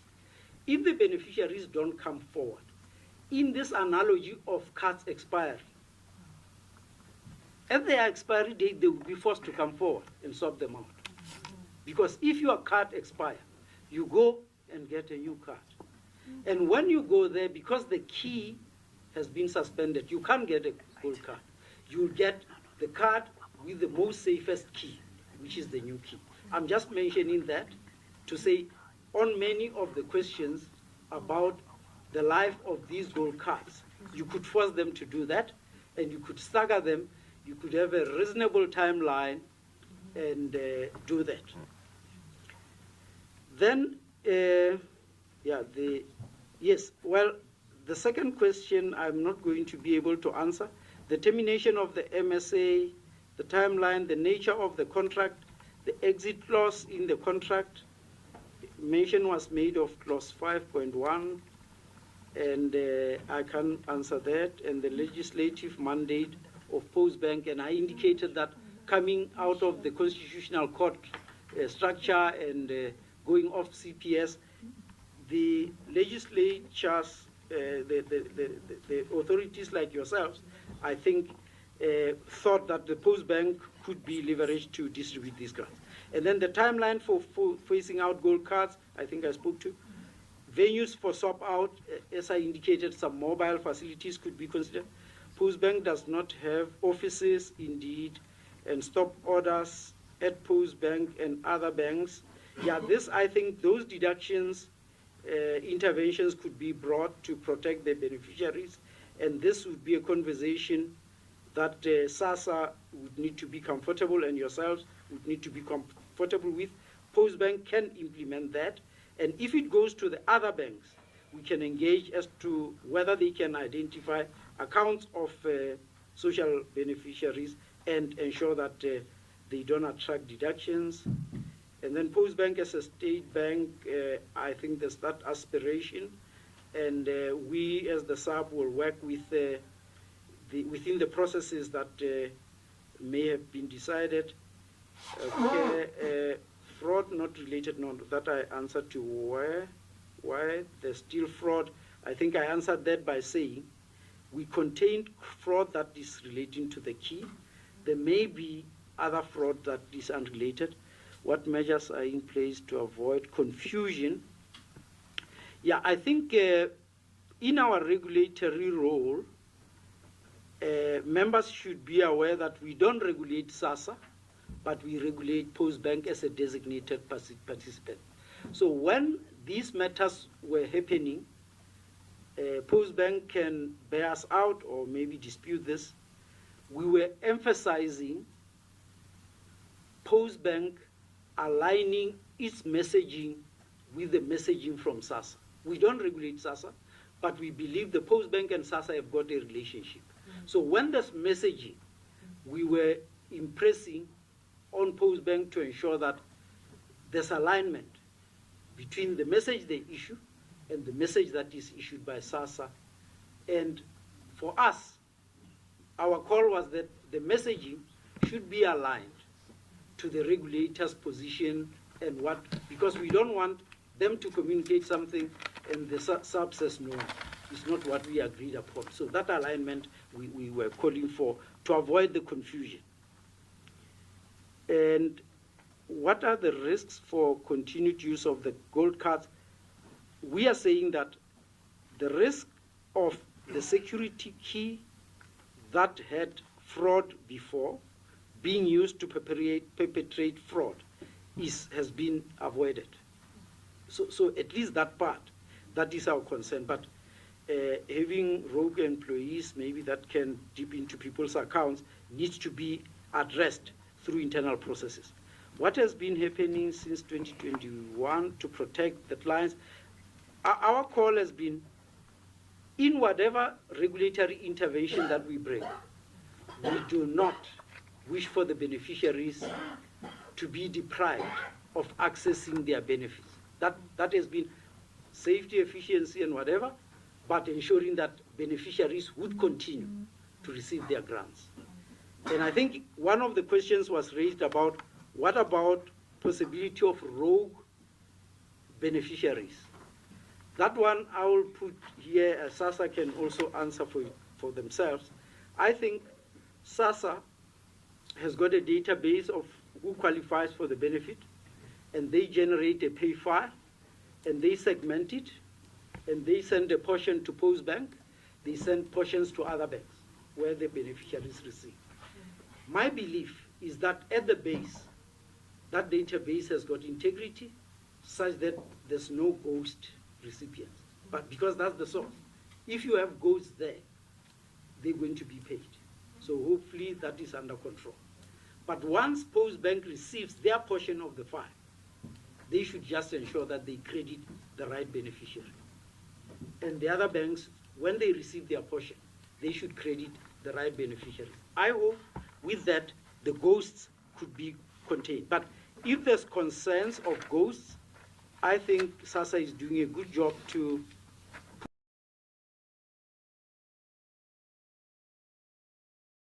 it's legitimate and should still continue to receive that. But I think they can talk to that. I think I might flout things if I try and talk about ghosts. And then the call for integration of government agencies, this is key. And it spoke to Postbank as a future state bank. Where does the SAB assist Postbank? SAB working to regularize matters, how does it assist? Ensuring the vulnerable have access to services. And this is where it comes in. So we believe that we need to support national agendas within our mandate. And in whatever decisions are taken within the law and everything, we should support the national agenda as a regulator. And any call that is taken, we should make an effort to support that. And in that, we cannot sort of run ahead of things and interfere in other agencies' mandates. They must come forward and be supported. But I'm going to mention this, that is an overriding question that related to our people accessing services. The SAB has launched a project that we call the Payment Ecosystem Modernization. At the heart of that program is to make a meaningful impact on financial inclusion and ensuring that our public access digital services if they want and access cash when they want. They should not be forced into cash because they don't have access to services. And in this respect, honorable members may be aware that as recently as last week, I think, the SAB is buying BankSafe, which is the retail payments operator for South Africa, mainly owned by the big four banks. The SAB is buying that entity to turn it into a national payment utility. And in that utility, we're going to embed services that would make it much easier for parties like Postbank or even SASSA, if the policy position could be that SASSA pays grants direct to the participants. We must lay a national payment utility that can support that. So we got the Competition Commission approval. Remember then when we buy these entities and is taking it from the private sector, they may launch court cases. So we went to the Competitions Commission.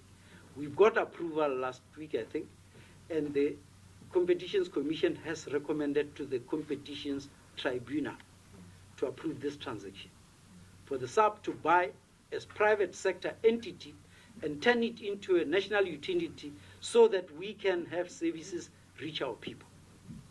So we call this the Payment Ecosystem Modernization. There's background about what we wanting to do there. There's 7 initiatives that we want to do as part of this national utility. Quite exciting. It's a program that will run. The first phases, I think, will start rolling out from 2027, 2028, 2029. It starts with the digital financial identity. It starts with the counterparty verification. If I'm paying you today, I just load you on my internet banking, and some of the banks would say, is this the person that you really want to pay?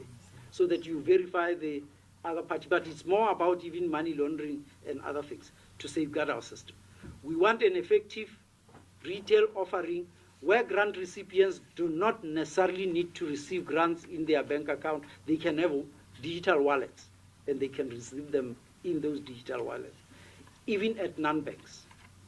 But that needs to be safe.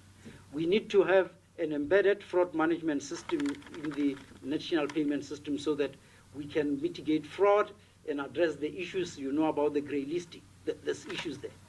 The digital stores of value, exciting work, but we are trading carefully.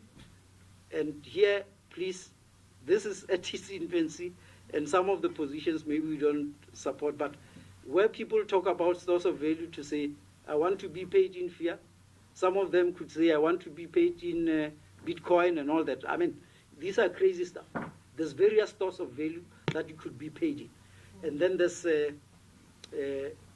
replacement of our core settlement systems in the SAP, as well as consumer education and awareness interventions. This is part of a program that we call the Payment Ecosystem Modernization. That is aiming to ensure that there's reach in services. And parties like SASSA, Postbank can leverage this national utility when realized and put in place. I just thought, let me share, because it was said, what is the SAP doing about all these matters? And how is SAP assisting? And yes. Now, the black card query, that there's no name on the card. We believe on cards, according to standards, the first thing is the branding. And with the branding, we say, on the card, it must be known who issued that card, so that if there's a problem, you can go to that party. That's the branding part. The second then should be the identification mark. And the question we are getting here is that there's cards without names, you don't know who they belong to and all that. Can I defer it to Postbank to respond to? I think they will do a good job rather than me. And then the gold cards still safe. The SAP is penalizing the cards. We're not penalizing the cards. We're suspending the use of the key that we believe is compromised. But there's a key that can issue cards.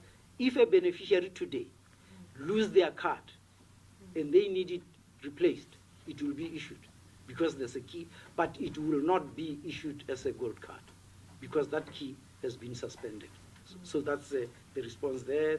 The long queues in terms of swap out of cards, there I'm saying we could be pragmatic with the assisting the Postbank to say, how can we reach those people and make it easier for them so that they're not going into crowded spaces, they don't have to spend too much money to go and swap out the card. And then I spoke about the card expiry. What are the implications of the gold cards? I think I indicated that they still work, those that are in the hands of the beneficiaries, but if for some reason something happens to them, they can be replaced with a gold card. Cost of the last variation, forced closure. Yeah, the forced closure, I mean, this I think you would not be happy with. If the Postbank just said to force the swap out, they can just indicate that all those cards stop working. Then you're forcing the people to come and swap it out. That might not go well with you because, especially as Minister indicated, that would impact the accessibility of their mandate to those funds and the dignity and all those aspects. But as a draconian, you could just say, we stop them to work. And then because they can't get the money, they will come. Is that an option that the committee cannot opine on? Some of the cards does not work some days. I'll just indicate our position. And it will affect Postbank, but it may affect Standard Bank and all the other banks, that you hear one day that a bank system is down and people can't access ATMs or money or something. We intervene, but behind the scenes, and we work with that party to fix that problem. That problem may befall Postbank, that for some reason, due to system issues, on some day there's a glitch. We go into behind the scene as the regulator, work with that party to resolve that matter in the interest of ensuring that the people are served. Access points, I think I spoke to design systems that, yes, we need parties to design systems that are not exposed to fraud. Yeah, so SASSA, as I indicated, we do not regulate, but we view as a very key stakeholder in the NPS. It fills a certain role that supports the vulnerable. Although we do not regulate them, we interact with them on an ongoing basis. There's a call from them to say, how can they be assisted? And I believe as part of the payment ecosystem modernization engagement can happen. I'm also aware that the presidency is having a program about digital public infrastructure. And one aspect in there is relating to payments, government-to-person payments, and those interventions probably could assist SASSA. And where the SAP can assist, I think the SAP will take its role to ensure that it assists. Financial implications of, okay, and then there's 400 plus cards that are to be replaced. Verification that there's no ghosts, I think I spoke to, and compliance implications for Postbank, yes. Where Postbank has got internal processes issues, it is our view that they have auditors, both internal and outside, and their compliance function. I think the executive will be taken to task to do the right thing to comply. And from our regulatory perspective, where they flout regulatory provisions, we intervene as the SAP.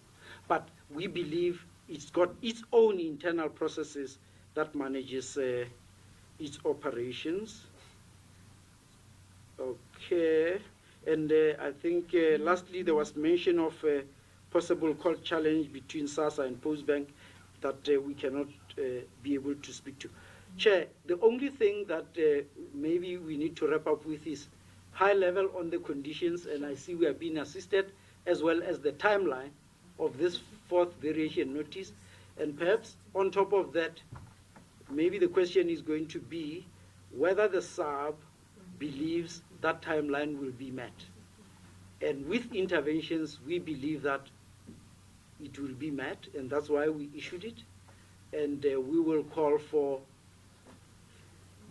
some of the change or the interventions for that to be realized. So my colleagues, thanks very much, managed to get the variation notice up. Just go to the conditions, and Sean, should I think it's monotonous. Should I continue talking about it, or do you want to talk to it? So that the voice can be different, the members can be bought. Thanks, Tim, and thank you, Chair. So I think there's 6 conditions in the variation notice, and one Tim spoke to quite a bit about taking on new business, which is again in the variation notice. But you'll see the first one is around key management processes for future Postbank cards and bank identification numbers. That's the PIN numbers. So it's putting processes in place, that the Postbank puts processes in place to allow for the issuance of new cards. In those conditions, it includes appointing. My apologies, Chair, for disrupting. I just want to hear whether I'll get this, because from the screen we can't see. Are we going to get the post? I think this is more important for us. Are we going to get the copy? We'll make a copy available as well, but I can provide the Minister with a copy if you want to read some. Yeah. But we will provide the committee with a copy of the variation notice. So this condition also includes things like the Postbank having to appoint an independent auditor with the approval of the Reserve Bank. The Postbank has approached the Reserve Bank with a name of an auditor. We have given our blessing in that regard. Whether the contract has been concluded or not, the Postbank will be able to provide further clarity on that.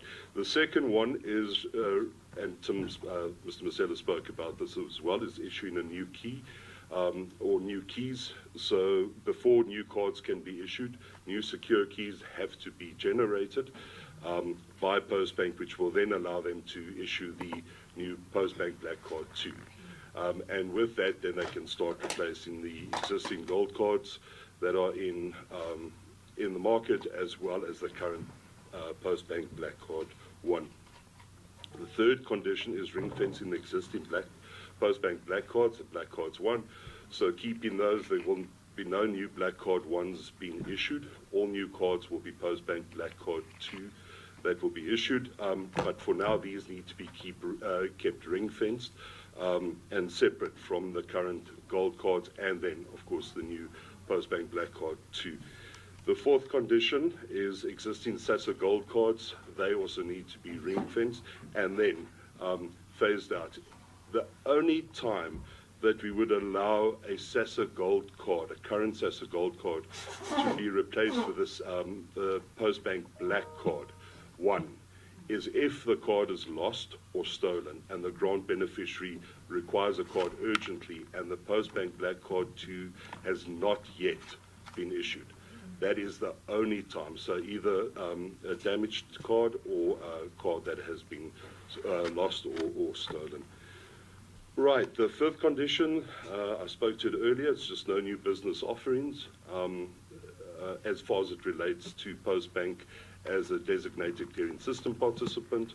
When it comes to any other business that the Postbank may be involved in, insurance, that type of thing, that is for them to decide. But as far as it relates to their role as a designated clearing system participant, they may not take on new business until such time as the gold cards and the Postbank Black 1 cards have been replaced with a new Postbank Black card 2.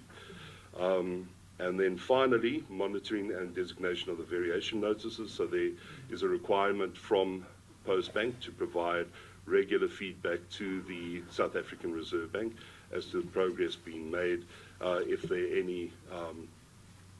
is any situation where they're running into trouble with issuing the cards, etc. But there is regular feedback that has to be provided. The validity of this variation notice is 15 months. So Postbank has 15 months in which to meet the conditions of this variation notice, and that's effective from the date of gazetting of the variation notice, which was Friday. So that takes them to November 2026. Thank you, Chair. Thank you so much. Before you go, Mr. Masela, off the podium, I mean, please will you go back to the optimization, the ecosystem modernization? Yes, like the actual effective date. When is it going to be effective from? Rolled out. I missed that. We were busy trying to get someone to come and do the presentation. Thanks very much. This is very important because maybe the ecosystem modernization will be realized through this acquisition of BankServe as a national public utility. Secondly, through the interventions that we need to bring from a regulatory perspective, for instance, to allow non-banks to issue wallet services that will bring competition to the banks because they are dominant and bring the non-banks. First, on the regulatory changes that will bring this competition and allow non-banks to issue wallet services. We went into a consultation process on the regulatory framework, I think 2 months ago. We received comments. We are embedding it, and it is our view that we should implement the regulatory changes that would require non-banks to enter the space and offer wallet services without partnering with with banks that are their competitors in the second half of this year. That regulatory framework needs to be sort of passed and implemented. Members would be aware that we are changing the NPS Act, but because that is in the realm of parliamentary processes, we don't have control. So we're doing this within the current law, and we want to realize that in the second half of this year. So which we have started. So this probably should be something that we can conclude by December at the latest, the regulatory side. Once the regulatory side is done, you need the systems of how these non-banks can connect. And it was our view that we should open the system to a pilot of some big non-banks. I mean, here, I don't want to speak about parties. You are aware about the big telcos, let's say. They may enter the space, the MTNs, the Vodacoms. Some of the big retailers would like to enter the space as non-banks that would offer wallet services. But I want to caution, if, for instance, ShopRite wants to enter this space and offer me a wallet, I should be able to buy at Pick and Pay with that wallet. I should be able to buy at Woolworths I should be able to buy at other, it shouldn't be closed loop, because if it's closed loop, they issue me a wallet I can only buy at ShopRite. We don't want that. It should be interoperable, that with that wallet I can buy anywhere, something like that. So the regulatory framework will be put in place. The NPU, National Public Utility, that we're saying we are putting in place as part of the PAM, should support that, so that even non-banks that don't have too much capital to enter can be assisted by the NPU to enter that space. Our concern being safety and efficiency. We don't want risk to be introduced, but we want parties to be provided with access to services. Then the digital financial ID, we're working with both Home Affairs and CIPRO, because you know in transacting, we as individuals are registered at Home Affairs, the entities are registered at CIPRO, and both these transact. And how do we forge it forward into a financial ID? We did a pilot in February this year. We have appointed service providers to implement this financial digital ID in the national payment utility. And it would have the verification of the counterparties to avoid fraud and money laundering. Then the system called PaySharp, honorable members could be aware that we have launched PaySharp. It doesn't have the use cases that we believe the public need. Today, when you buy at the store, you buy with a card. But if you have a PaySharp wallet, you could get to a store and say, I want to pay with my wallet. And there should be mechanisms for you to do that, so that you're not only forced to card. Stores of value issue then comes into the equation. That's one element. The fraud management capability that we want to build into this is informed by the fact that we say there shouldn't be competition on fraud. You'll hear the big banks saying, my fraud is better than yours. But I'm saying, everybody does not want fraudsters in the system. Why don't we hold hands to build a system that keeps the fraudsters outside and not compete on fraud? So that's why in this NPU, there's going to be a fraud management capability as well as business intelligence information about what is happening in the economy. Then we're replacing our RTGS systems. We'll solve, for now, the settlement asset is fiat currency, rand. Do we need to have other stores of value like Bitcoin? Do we need stable coins? You'll hear about many other things. And how could they be embedded? And then we need an effective consumer education and awareness, so that if we offer services, the consumers should know about those services, and they should know about the measures that have been put in place to ensure those services. So those are the 7 puzzles of the payment ecosystem modernization. And I said the digital financial ID will hopefully be implemented sooner, and it will go with the eKYC. PaySharp is already in place. We are embedding the use cases like paying with, I don't want to be technical. You hear about quick response code, the QR codes that you can use to pay and all that. All those aspects are embedded, supported by the regulatory changes that allows non-banks to come in, that I said should be realized in the second half of the year. And all those would advance some of the aspects. The RTGS renewal, which is the settlement system at the SAB, I think would be one of those that will take the longest. Probably it will be implemented in 2028. This is the core of the system that the Reserve Bank runs for money to move from one bank to the other. The current system is working, but we would like to replace it with a new generation system that will take the longest, maybe 2028, 2029. I'm leaving the SAP, so I'm leaving it to those that are there to ensure that it happens. So, Chair, I hope you touched on those. Thank you so much, Mr. Masela and your colleague for the presentation. It does not look like you are off the hook yet. And I just need to apologize to Postbank, time-wise, because obviously according to the agenda, you should be presenting by now. this whole thing should have ended at 11:30, and so I do appreciate the fact that we do need to have as much information as possible today. So if you could please just understand. So I will take the hand of the Honourable Minister, the hand of, sorry, the Honourable Minister, and that would be followed by the Honourable Abrams. Is your hand up, Makhato? Oh, sorry. And then the Honourable, I'll just do a ladies first now. The Honourable Mare, and then lastly, but most probably not least, the Honourable Reverend. Over to you, Honourable Minister. Thank you very much, Honourable Chairperson. Tell Honourable Mfundis we are going to have a women's year.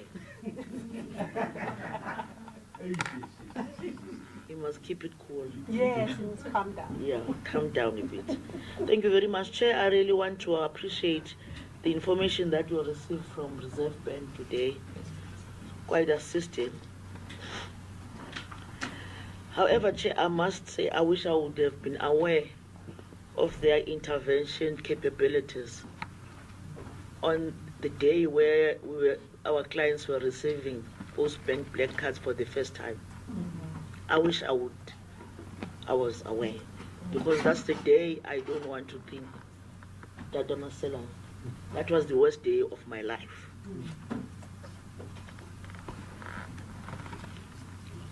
I wish there was also a place where you can refer people when they have these frustrations, to say go there, you will be assisted.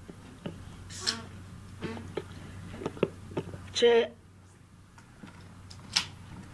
I am unfortunately still worried, but give it to Reserve Bank that this time they will be able to monitor the process of the implementation with the 15 months that they've given. So that, Chair, we don't get into where we were on the day that I said I don't want to even remember. Because from where I'm seated, unfortunately, they must please forgive me. I suspect that the monitoring was not as sharp as it was supposed to be. Hence the chaos we got involved into. And Chair, again, I hear your guest saying they are referring people, they must go and do it with community halls. Is that a proposal? Or is it something that is taking place at the present moment? Remember, Chair, we can't behave like we did not experience a problem. And it was in this committee where we were all assured that Postbank, our dear partners, were doing everything to avoid what became the reality anyway. The story of community halls, schools, and everything else was made mention of in this committee. And all, Chair, did not work. It did not work. And we are now appealing to Reserve Bank to really put up their strategy such that we don't get involved with that, because they more than once indicated that that is SASSA's responsibility when there are financial implications and so on. I accept that, Chair, with a lot of integrity. However, I really want to emphasize that the Reserve Bank can play its game and its responsibility more sharper than it is the case now. That's my humble plea, Chair. So that with what they are saying, it's in the pipeline, it's being thought of, it's being processed, will eventually work to avoid what we know where we are seated, all of us. And get to realize that if it doesn't happen, it creates once again a stigma to SASSA. Not to Reserve Bank, not to Postbank, but to SASSA here again. And Chair, majority of time, it's not SASSA's responsibility. It's these partners that you are here with, majority of time. I really want to thank the FRB and say, Chair, if they might allow us to have those interactions in between directly, so that we can avoid, as SASSA, who is responsible for implementation of SASSA Act, we could be able to plan accordingly, having been taken through on what is coming our way. But also we think maybe we should, Chair, maybe start think through if you can assist us about the verification of the plus minus 430 something thousand. Maybe you do have to have. I hear they say they might not be, they should, they are not supposed, they might not ghost and so on. We could take that. But maybe we should, as the people who take responsibility at the end, we should go and employ other strategy, just to avoid what is not, we are all not sure of. So that will be my parting short, Chair, and really thank you for allowing us to be part of this meeting. And I see Reserve Bank, I'm not going to say, would be allowed to have interaction outside us so that we can get to understand their mandate and share with them our frustrations sometimes, so that they can walk us through on how best, working with them where it's possible, we can assist in that regard. However, everything else, Chair, is fine. Although I did not understand gold card, black card 1, black card 2. I did not understand. I want to assure you. So I will not be able, honorable members, to articulate it. Maybe I need more information and be lectured more for me to understand. To an ordinary, those women and men, elder people who marched Honorable Abrams last week, how would I explain to them the gold, the black 1, and the black 2? I wish you could, so that we get out of the sometimes perception when we cannot articulate what's supposed to be expected. Thank you very much, Chair, and thank you to Reserve Bank. Thank you, Honourable Minister. Honourable Abrams. Thank you, Chairperson. Chairperson, there were just 2 or 3 original questions that weren't answered, but I'll facilitate that in writing via the committee secretary, not to hold up the meeting any further. But just 2 things that's come out from this discussion. And firstly, thank you to the Reserve Bank for being here. Some of us has been waiting since the previous term to have the South African Reserve Bank come to our committee to explain these important things, and it's been incredibly useful to hear it from a different voice. The Minister indicated that they've applied to National Treasury for a special project within SASSA. Maybe the Minister or the SASSA CEO can just briefly touch on what is this new special project, because if there is something like this new national payment utility, and it's hopefully coming to us as soon as December almost. I mean, is an entity like SASSA, was this the first time they've been hearing about this utility, or have they heard about it before? And if so, could this then be an added solution to SASSA's payment situation? And then the main question is, will this national payment utility be a free service to SASSA, for example, and to other government departments? Or will there be a charge on this new utility? Thank you, Chairperson. Thank you, Honourable Abrams. No, thank you very much, Chair.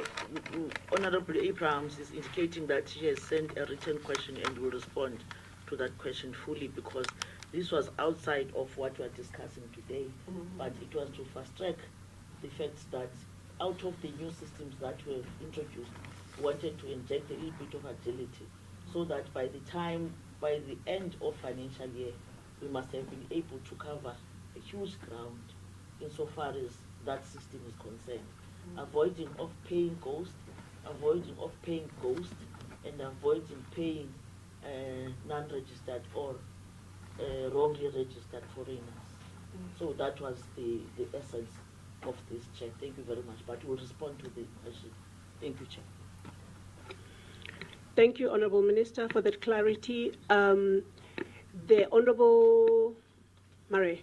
Thank you so much, Chairperson. Chairperson, I just want to understand this thing. I need some clarity on this thing, is that they have discussed now the black card 1 and the black card 2. And as far as we know as SASSA, the contract between SASSA and Postbank is coming to an end in September, no? Are the Reserve Bank saying that this contract is going to continue and we're going to sit with the same problems that we had because there's another black card number 2 coming out?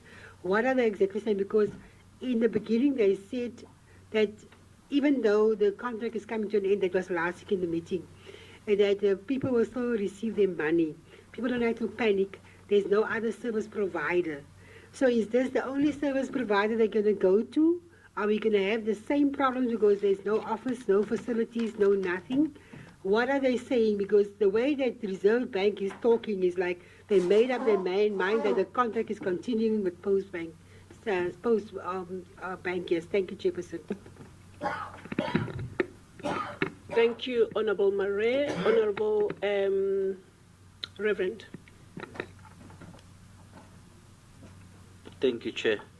Is this just about the payment model? Yes. I just wanted to know that as it is a wallet, it comes with the app. Does it come with an USSD maybe for those people who do not have the new phones? And then also, for example, the ecosystem, will it work in an environment like a church? Just wanted to know in the space if it will work. Thank you so much. Thank you, Honourable Rev. I had to laugh there when I'm hearing that now reverends want to commercialize churches. But those are the questions, Mr. Masela and the other gentleman. If you could please just respond to them, please. Thanks very much, Chair, and valid questions. It's just that I was going to start with the Minister's questions, but she went out. Okay. Please. Should I skip her questions? For maybe now, start so with the others here. and then so that she's back. Yeah. Okay. I'll start off with the questions that relate to the PEM, payment ecosystem modernization, and the national payment utility.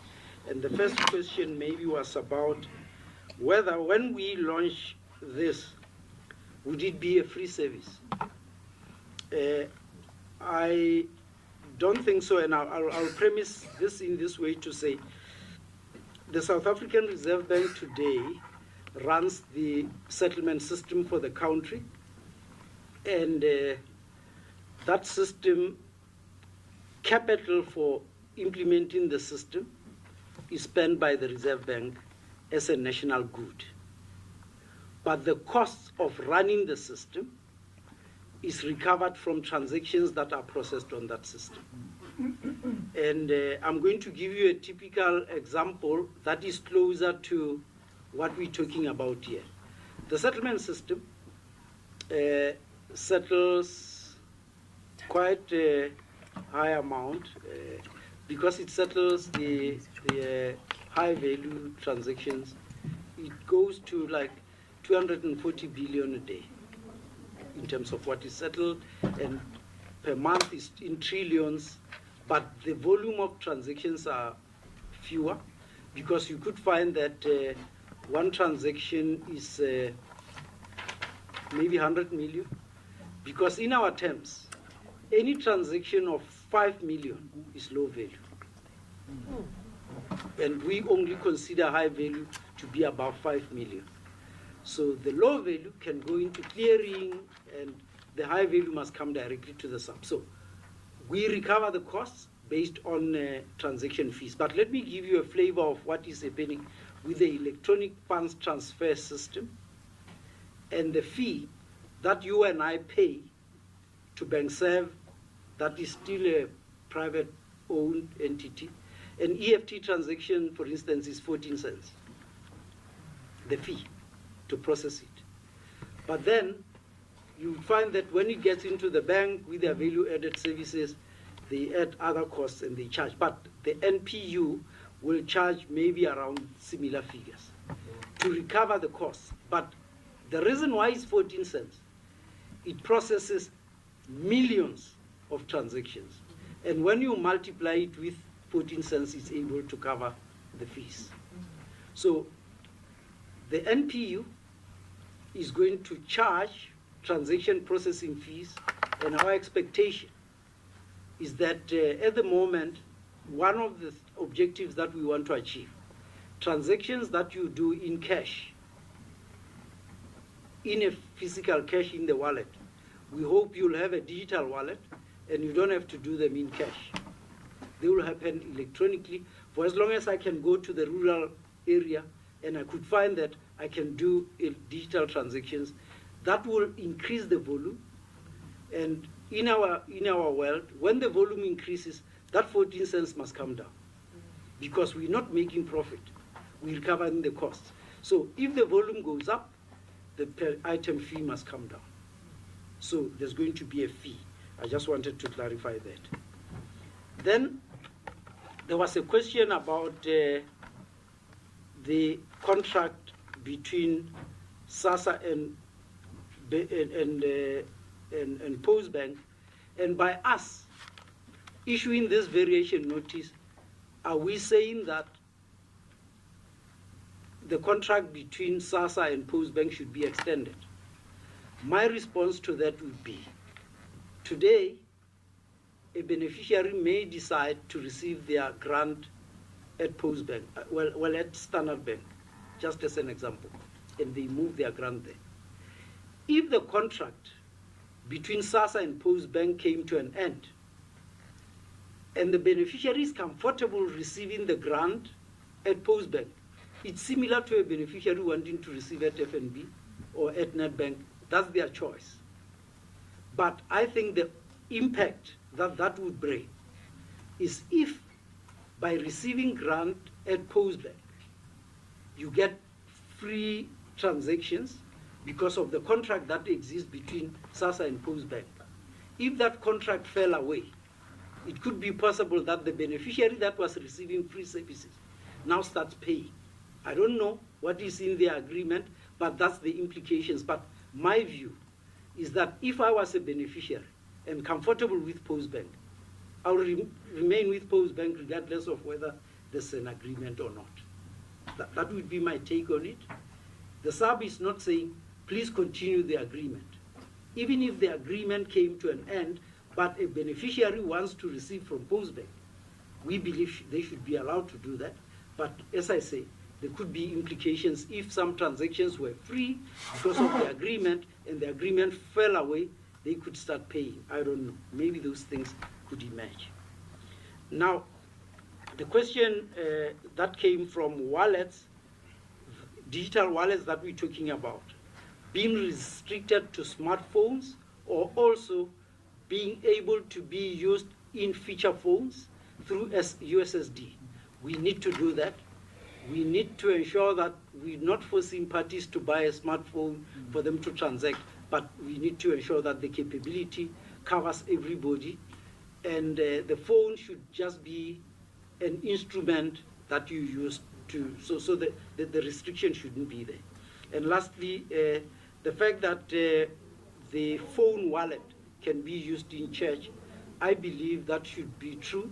Well, my view is that if you already have a point of sale in the church, or you are allowing for a QR code to put through an account, the new mechanism should be enabled, because all you need to do as a church, you need to have an acquiring arrangement, and then people should be able to do that. I believe we should, because I heard that somebody was saying that, and sorry, just on a lighter note, we're working with an entity sponsored by the Swiss, where we have a tips program, where we're saying that a car guard or somebody, when you park and you want to tip them, if you don't have cash, sometimes you're not able to tip them. We want them to have a QR code so that you can tip them electronically and they can get that tip. So that program is underway to try and save people that would otherwise be excluded from earning something are enabled. This is a program that we're running in Hammanskraal and Tembisa, supported by the Swiss. And when successful, we'll roll it out broader, and it's got other interventions. I don't want to bore you, Chair. So I'll pause here, but I have a number of questions that I wanted to touch on that were raised by the Minister. I don't know how I'll hold them. All right. Thank you, Mr. Masela. I believe the Minister will get hold of the responses one way or the other, because I mean I don't know how we can answer her questions when she's not here. But sorry. But I just wanted to go into how we go on going forward now. There was a mention earlier on of the taking to court. One, I think it's Postbank, taking SASSA to court. And I used to be told that when matters are before courts, they cannot be discussed. Now, I know that Postbank is not coming here to talk about the master service agreement, if that is what they have taken SASSA to court about. I know that they are here to brief us on the Postbank is here to brief us on the progress that has been made in the implementation of the sub variations. That is not before the courts, right? Yeah. So if I am given an assurance that what is before the court, which I don't know, I heard earlier on in this meeting. So I was actually, I said to Lindy where I was going to ask that we have a 5-minute break so that I can sort of try and engage with Postbank to ensure that you don't get me into trouble, because I can't. We know that when matters are before the courts, we can't deliberate on them in settings like this. So I need to know that we are going to be. I see that I appreciated that even Mr. Masela did not. The minute he got to that, he was like, "I'm not going to say any further." So we need to help one another, that we get the briefing on the progress made in the implementation of the sub variations. I just need to get an assurance from the honourable, the honourable CEO of Postbank that is what is going to be happening, or should I have gone the route of giving a 5-minute break so that we can discuss the issue? Sure. Oh, do you want to go before? Yeah. Oh, okay. Yeah. Go ahead, Honourable Ramaila. Thank you very much, because I had posed a question in advance, and in line with what you've just said, I want to withdraw my question. Okay. Thank you. Okay. Over to you, Ms. Deng. Thank you, Chair, and afternoon to everyone in the room and all protocol observed, and Honourable Minister, Honourable Chair, members of the committee.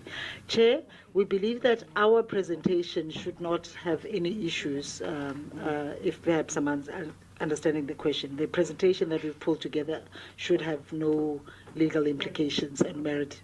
But I think if we should receive a question that seems to be sensitive, we will address it at the time. But our presentation should be good enough to engage on.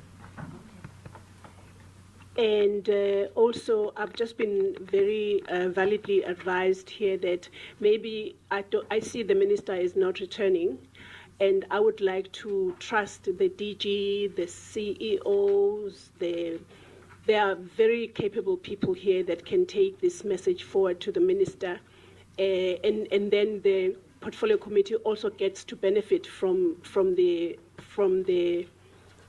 responses to the minister's questions. If you don't mind, Mr. Masela, if you can just go ahead and answer those questions. Yes. I think, honourable members, before the Postbank takes the floor, I'm going to quickly apply myself to the questions that the minister answered. I think the first call from the minister, if I got the question right, was that sometimes SASSA is not kept informed on some of the aspects, and her call was that how can SASSA be informed on some of the aspects that are happening? And I will tag on to this question, a question because I'm not aware, to say that was SASSA aware of the payment ecosystem modernization? We regularly have update sessions, I think every month or every 2 months, where the broad public and stakeholders are invited. The last one we had, I think, was 2 weeks ago, and the presentations are on the SAP website about progress that we're making on the 7 pieces of the puzzle that I just spoke to, and what is ahead and where we're going. That information is on the SAP website, open to everybody, but stakeholders are invited. I'm not sure whether SASSA is excluded. I would hope they do. Sean? Sorry, Mr. Masela. So we've had an introductory meeting with SASSA. We're in a transition phase where Mr. Masela is leaving and Dr. Ishmael is coming in. So Mr. Masela was not in the meeting. We met with the acting CEO of SASSA as well as his team to introduce them to the concepts around PEM, and we are going to be having further discussions with them going forward. Thanks. Oh, yes. Yeah, that was a call. And now I'm going to tag on this one. Your mic is off, sir. I'm going to tag on this one and request Postbank to also opine on this, because there's a call for the SAP to really ensure effective interaction with SASSA. And as Sean indicates, there had been a session, and we, as best, do this, but we are very careful when we do this, that we shouldn't be interfering in the relationship between SASSA and Postbank. By us, we are the regulator of Postbank as a designated participant. We do not regulate SASSA, but we see them as a key stakeholder for distribution of benefits. In our engagement, we try and be careful that we don't interfere in the relationship between the parties. I just want to put that right. That, and it's a fine line, because we may say something and be told that you shouldn't have said that. We should have told them, and we shouldn't find ourselves in that space. So there's a question here about proposal of how to reach the beneficiaries, and indication was that the discussion of proposals of leveraging community walls was discussed and did not work. We're using these as examples, but we say, we as the SAB would like to stand ready to support any interventions. If there's ideas of how we could best do that, we would weigh in and support. Unfortunately, it won't be us coming with solutions and imposing it on the parties, but we can assist as to how we can make things better. But I think the minister raises frustration to say the SAP extends, the deadline is not met. I was hoping in my sketching of why the first variation was extended, due to moratorium of not hiring staff, moratorium of not onboarding service providers. I thought we issued number 2 thinking that if Postbank wanted to do something and they were not allowed to do that, maybe they won't meet the deadline. Variation number 2, the indication was that the moratorium to onboard service providers was removed late, and they didn't have time to do that. We can't want them to flout the Public Finance Management Act and do things outside. Perhaps that's a valid reason.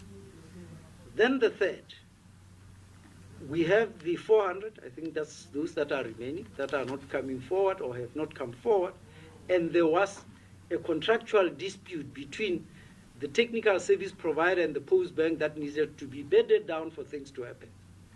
If it was not bedded down, what we could have done is to pull the plug and say the gold cast stopped to work. We don't think it's a responsible position to take. We feel that we should accommodate that for as long as the key issue that we're concerned about is under control. So that's in essence saying that we keep on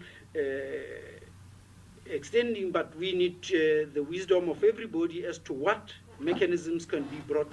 And I told you about the draconian one, to say you just say the gold card stopped work, and then you're forcing them to come forward. Is it a responsible position to take? And would it be acceptable? Is those kind of measures, and if perhaps that's the last resort, we can engage the Postbank, but let me just tell the honorable member, in the payment system, we don't want to invoke measures like that, where you cause something not to work, to do something, you try and do something, because we don't think it's a good practice. I mean, the Postbank knows they can stop the bank identification number bin where those cards are all there. They can just cause it to stop working. Then those cards will stop working. And then you would have forced the parties to come. But just imagine the destitute at the end of the month, they don't have any cent, and they go, and their card is not working because you're forcing them to come forward. Does that have dignity? Will the honorable members support that? So it's those kind of things. And then the verification of ghosts. We believe that the pay file of SASSA is somewhat clean. They can say if they still suspect some ghosts, because that's the source where you say money should go in here. And some cleanup campaigns. I believe SASSA is running as an organization with integrity. They internalize what measures of verification could be put into place. And now, the explanation of the gold cards, black card 1, black card 2. We indicating that there was fraud perpetrated when the key of gold card was active. It has been suspended, but we want the cards in the hands of the beneficiaries to continue to work. When we come to black card, our view is that the beneficiary doesn't need to know about black card 1 and black card 2, because there you're managing the integrity of the keys. I mean, I'm saying, honorable members, when you go to ShopRite or to Woolworths and you tap your card or you put the PIN and things work, you don't need to know what happens behind the scenes. It's our problem as the national payment system and its community to solve that. All you care about is that your card should work and only valid transactions should happen. And that needs to happen. What happens behind is somebody else's problem, and we should ensure that that works. Similarly, we're phasing out the gold cards, and we have black card 1 and black card 2, which is where we enhance the keys. The public doesn't need to know that. Ourselves, Postbank, and at least SASSA needs to be comforted to say this works and whatever, because SASSA is a key client which has got clients being beneficiaries behind. There shouldn't be confusion to beneficiaries. Today, when a beneficiary loses their gold card, When they come, they say, I lost my card, they are verified. They're given a black card. And all they care about is when they leave, it must work. And their balance should still be there. And if we ensure that, in all honesty, we believe that we have done our job. We don't want to confuse the public to say, do you have a gold or black card 1 or black card 2? That's our problem to solve. And I think Postbank appreciates and understands that, working with the regulator, and of course, keeping SASSA in the loop. We should avoid unnecessary detail. Now, with the card system, you always work on ensuring that you keep the integrity in place by ensuring that you improve and manage the keys. And that's what the variation notice that we have just issued on the 29th talks about. And what we have put in there, we have discussed with Postbank and agreed on the process going forward. Perhaps, if I may guide, but Postbank must weigh in on that, the detail of black card 1, black card 2, and all that should not go to the public. We should say the Postbank will give you a card, and it will work, and we will safeguard the money that is in there. So, well, the Postbank must say they will safeguard the money that is in there, and we as the regulator should be comfortable and in agreement with Postbank that they have all the measures in place. I think, Chair, those were the questions. The Minister wanted to understand gold card issued with a compromise key that has been set aside, so no new cards can be issued with that. Black card 1, issued with a key, those cohort of cards will continue to work. What we have agreed with Postbank is that they will continue to work to their expiry. And I don't know what expiry have been set on those cards. As they expire, if a new key is issued, that new key is going to be used to issue cards. And that we term black card cohort 2. But for the honorable members' consumption and the public, you should question us as to whether we have thought through all the measures that we're putting in place, avoiding inconvenience and confusion, and managing it so that it works. And if we do, from a regulatory perspective, the bulk is done by Postbank, then the system is in good shape. I'll pause there, Chair. I think we addressed everything. Did I leave anything short? Yeah. Thank you so much, Mr. Masela, for that comprehensive presentation and responses to the questions that were posed by the Honourable Minister and by the honourable members that they posed.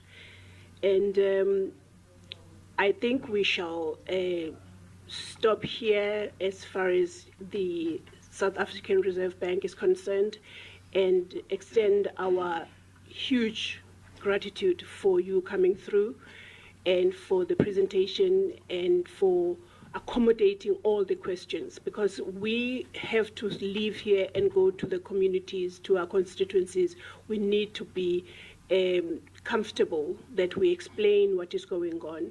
I am not going to talk about card 1 or 2 or any.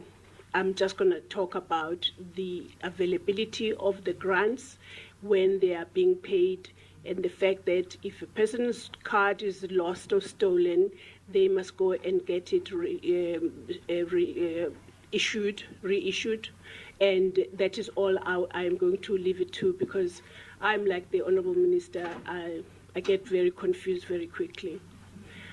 So thank you so much. I don't know if the honourable members want 2 seconds to go to the bathroom and back. And then if you are with us for that time, please, because I still need to have a very short word with the honourable CEO, and then we come back. Please, let's not take forever. 5 minutes. So if we come back here at 12:45.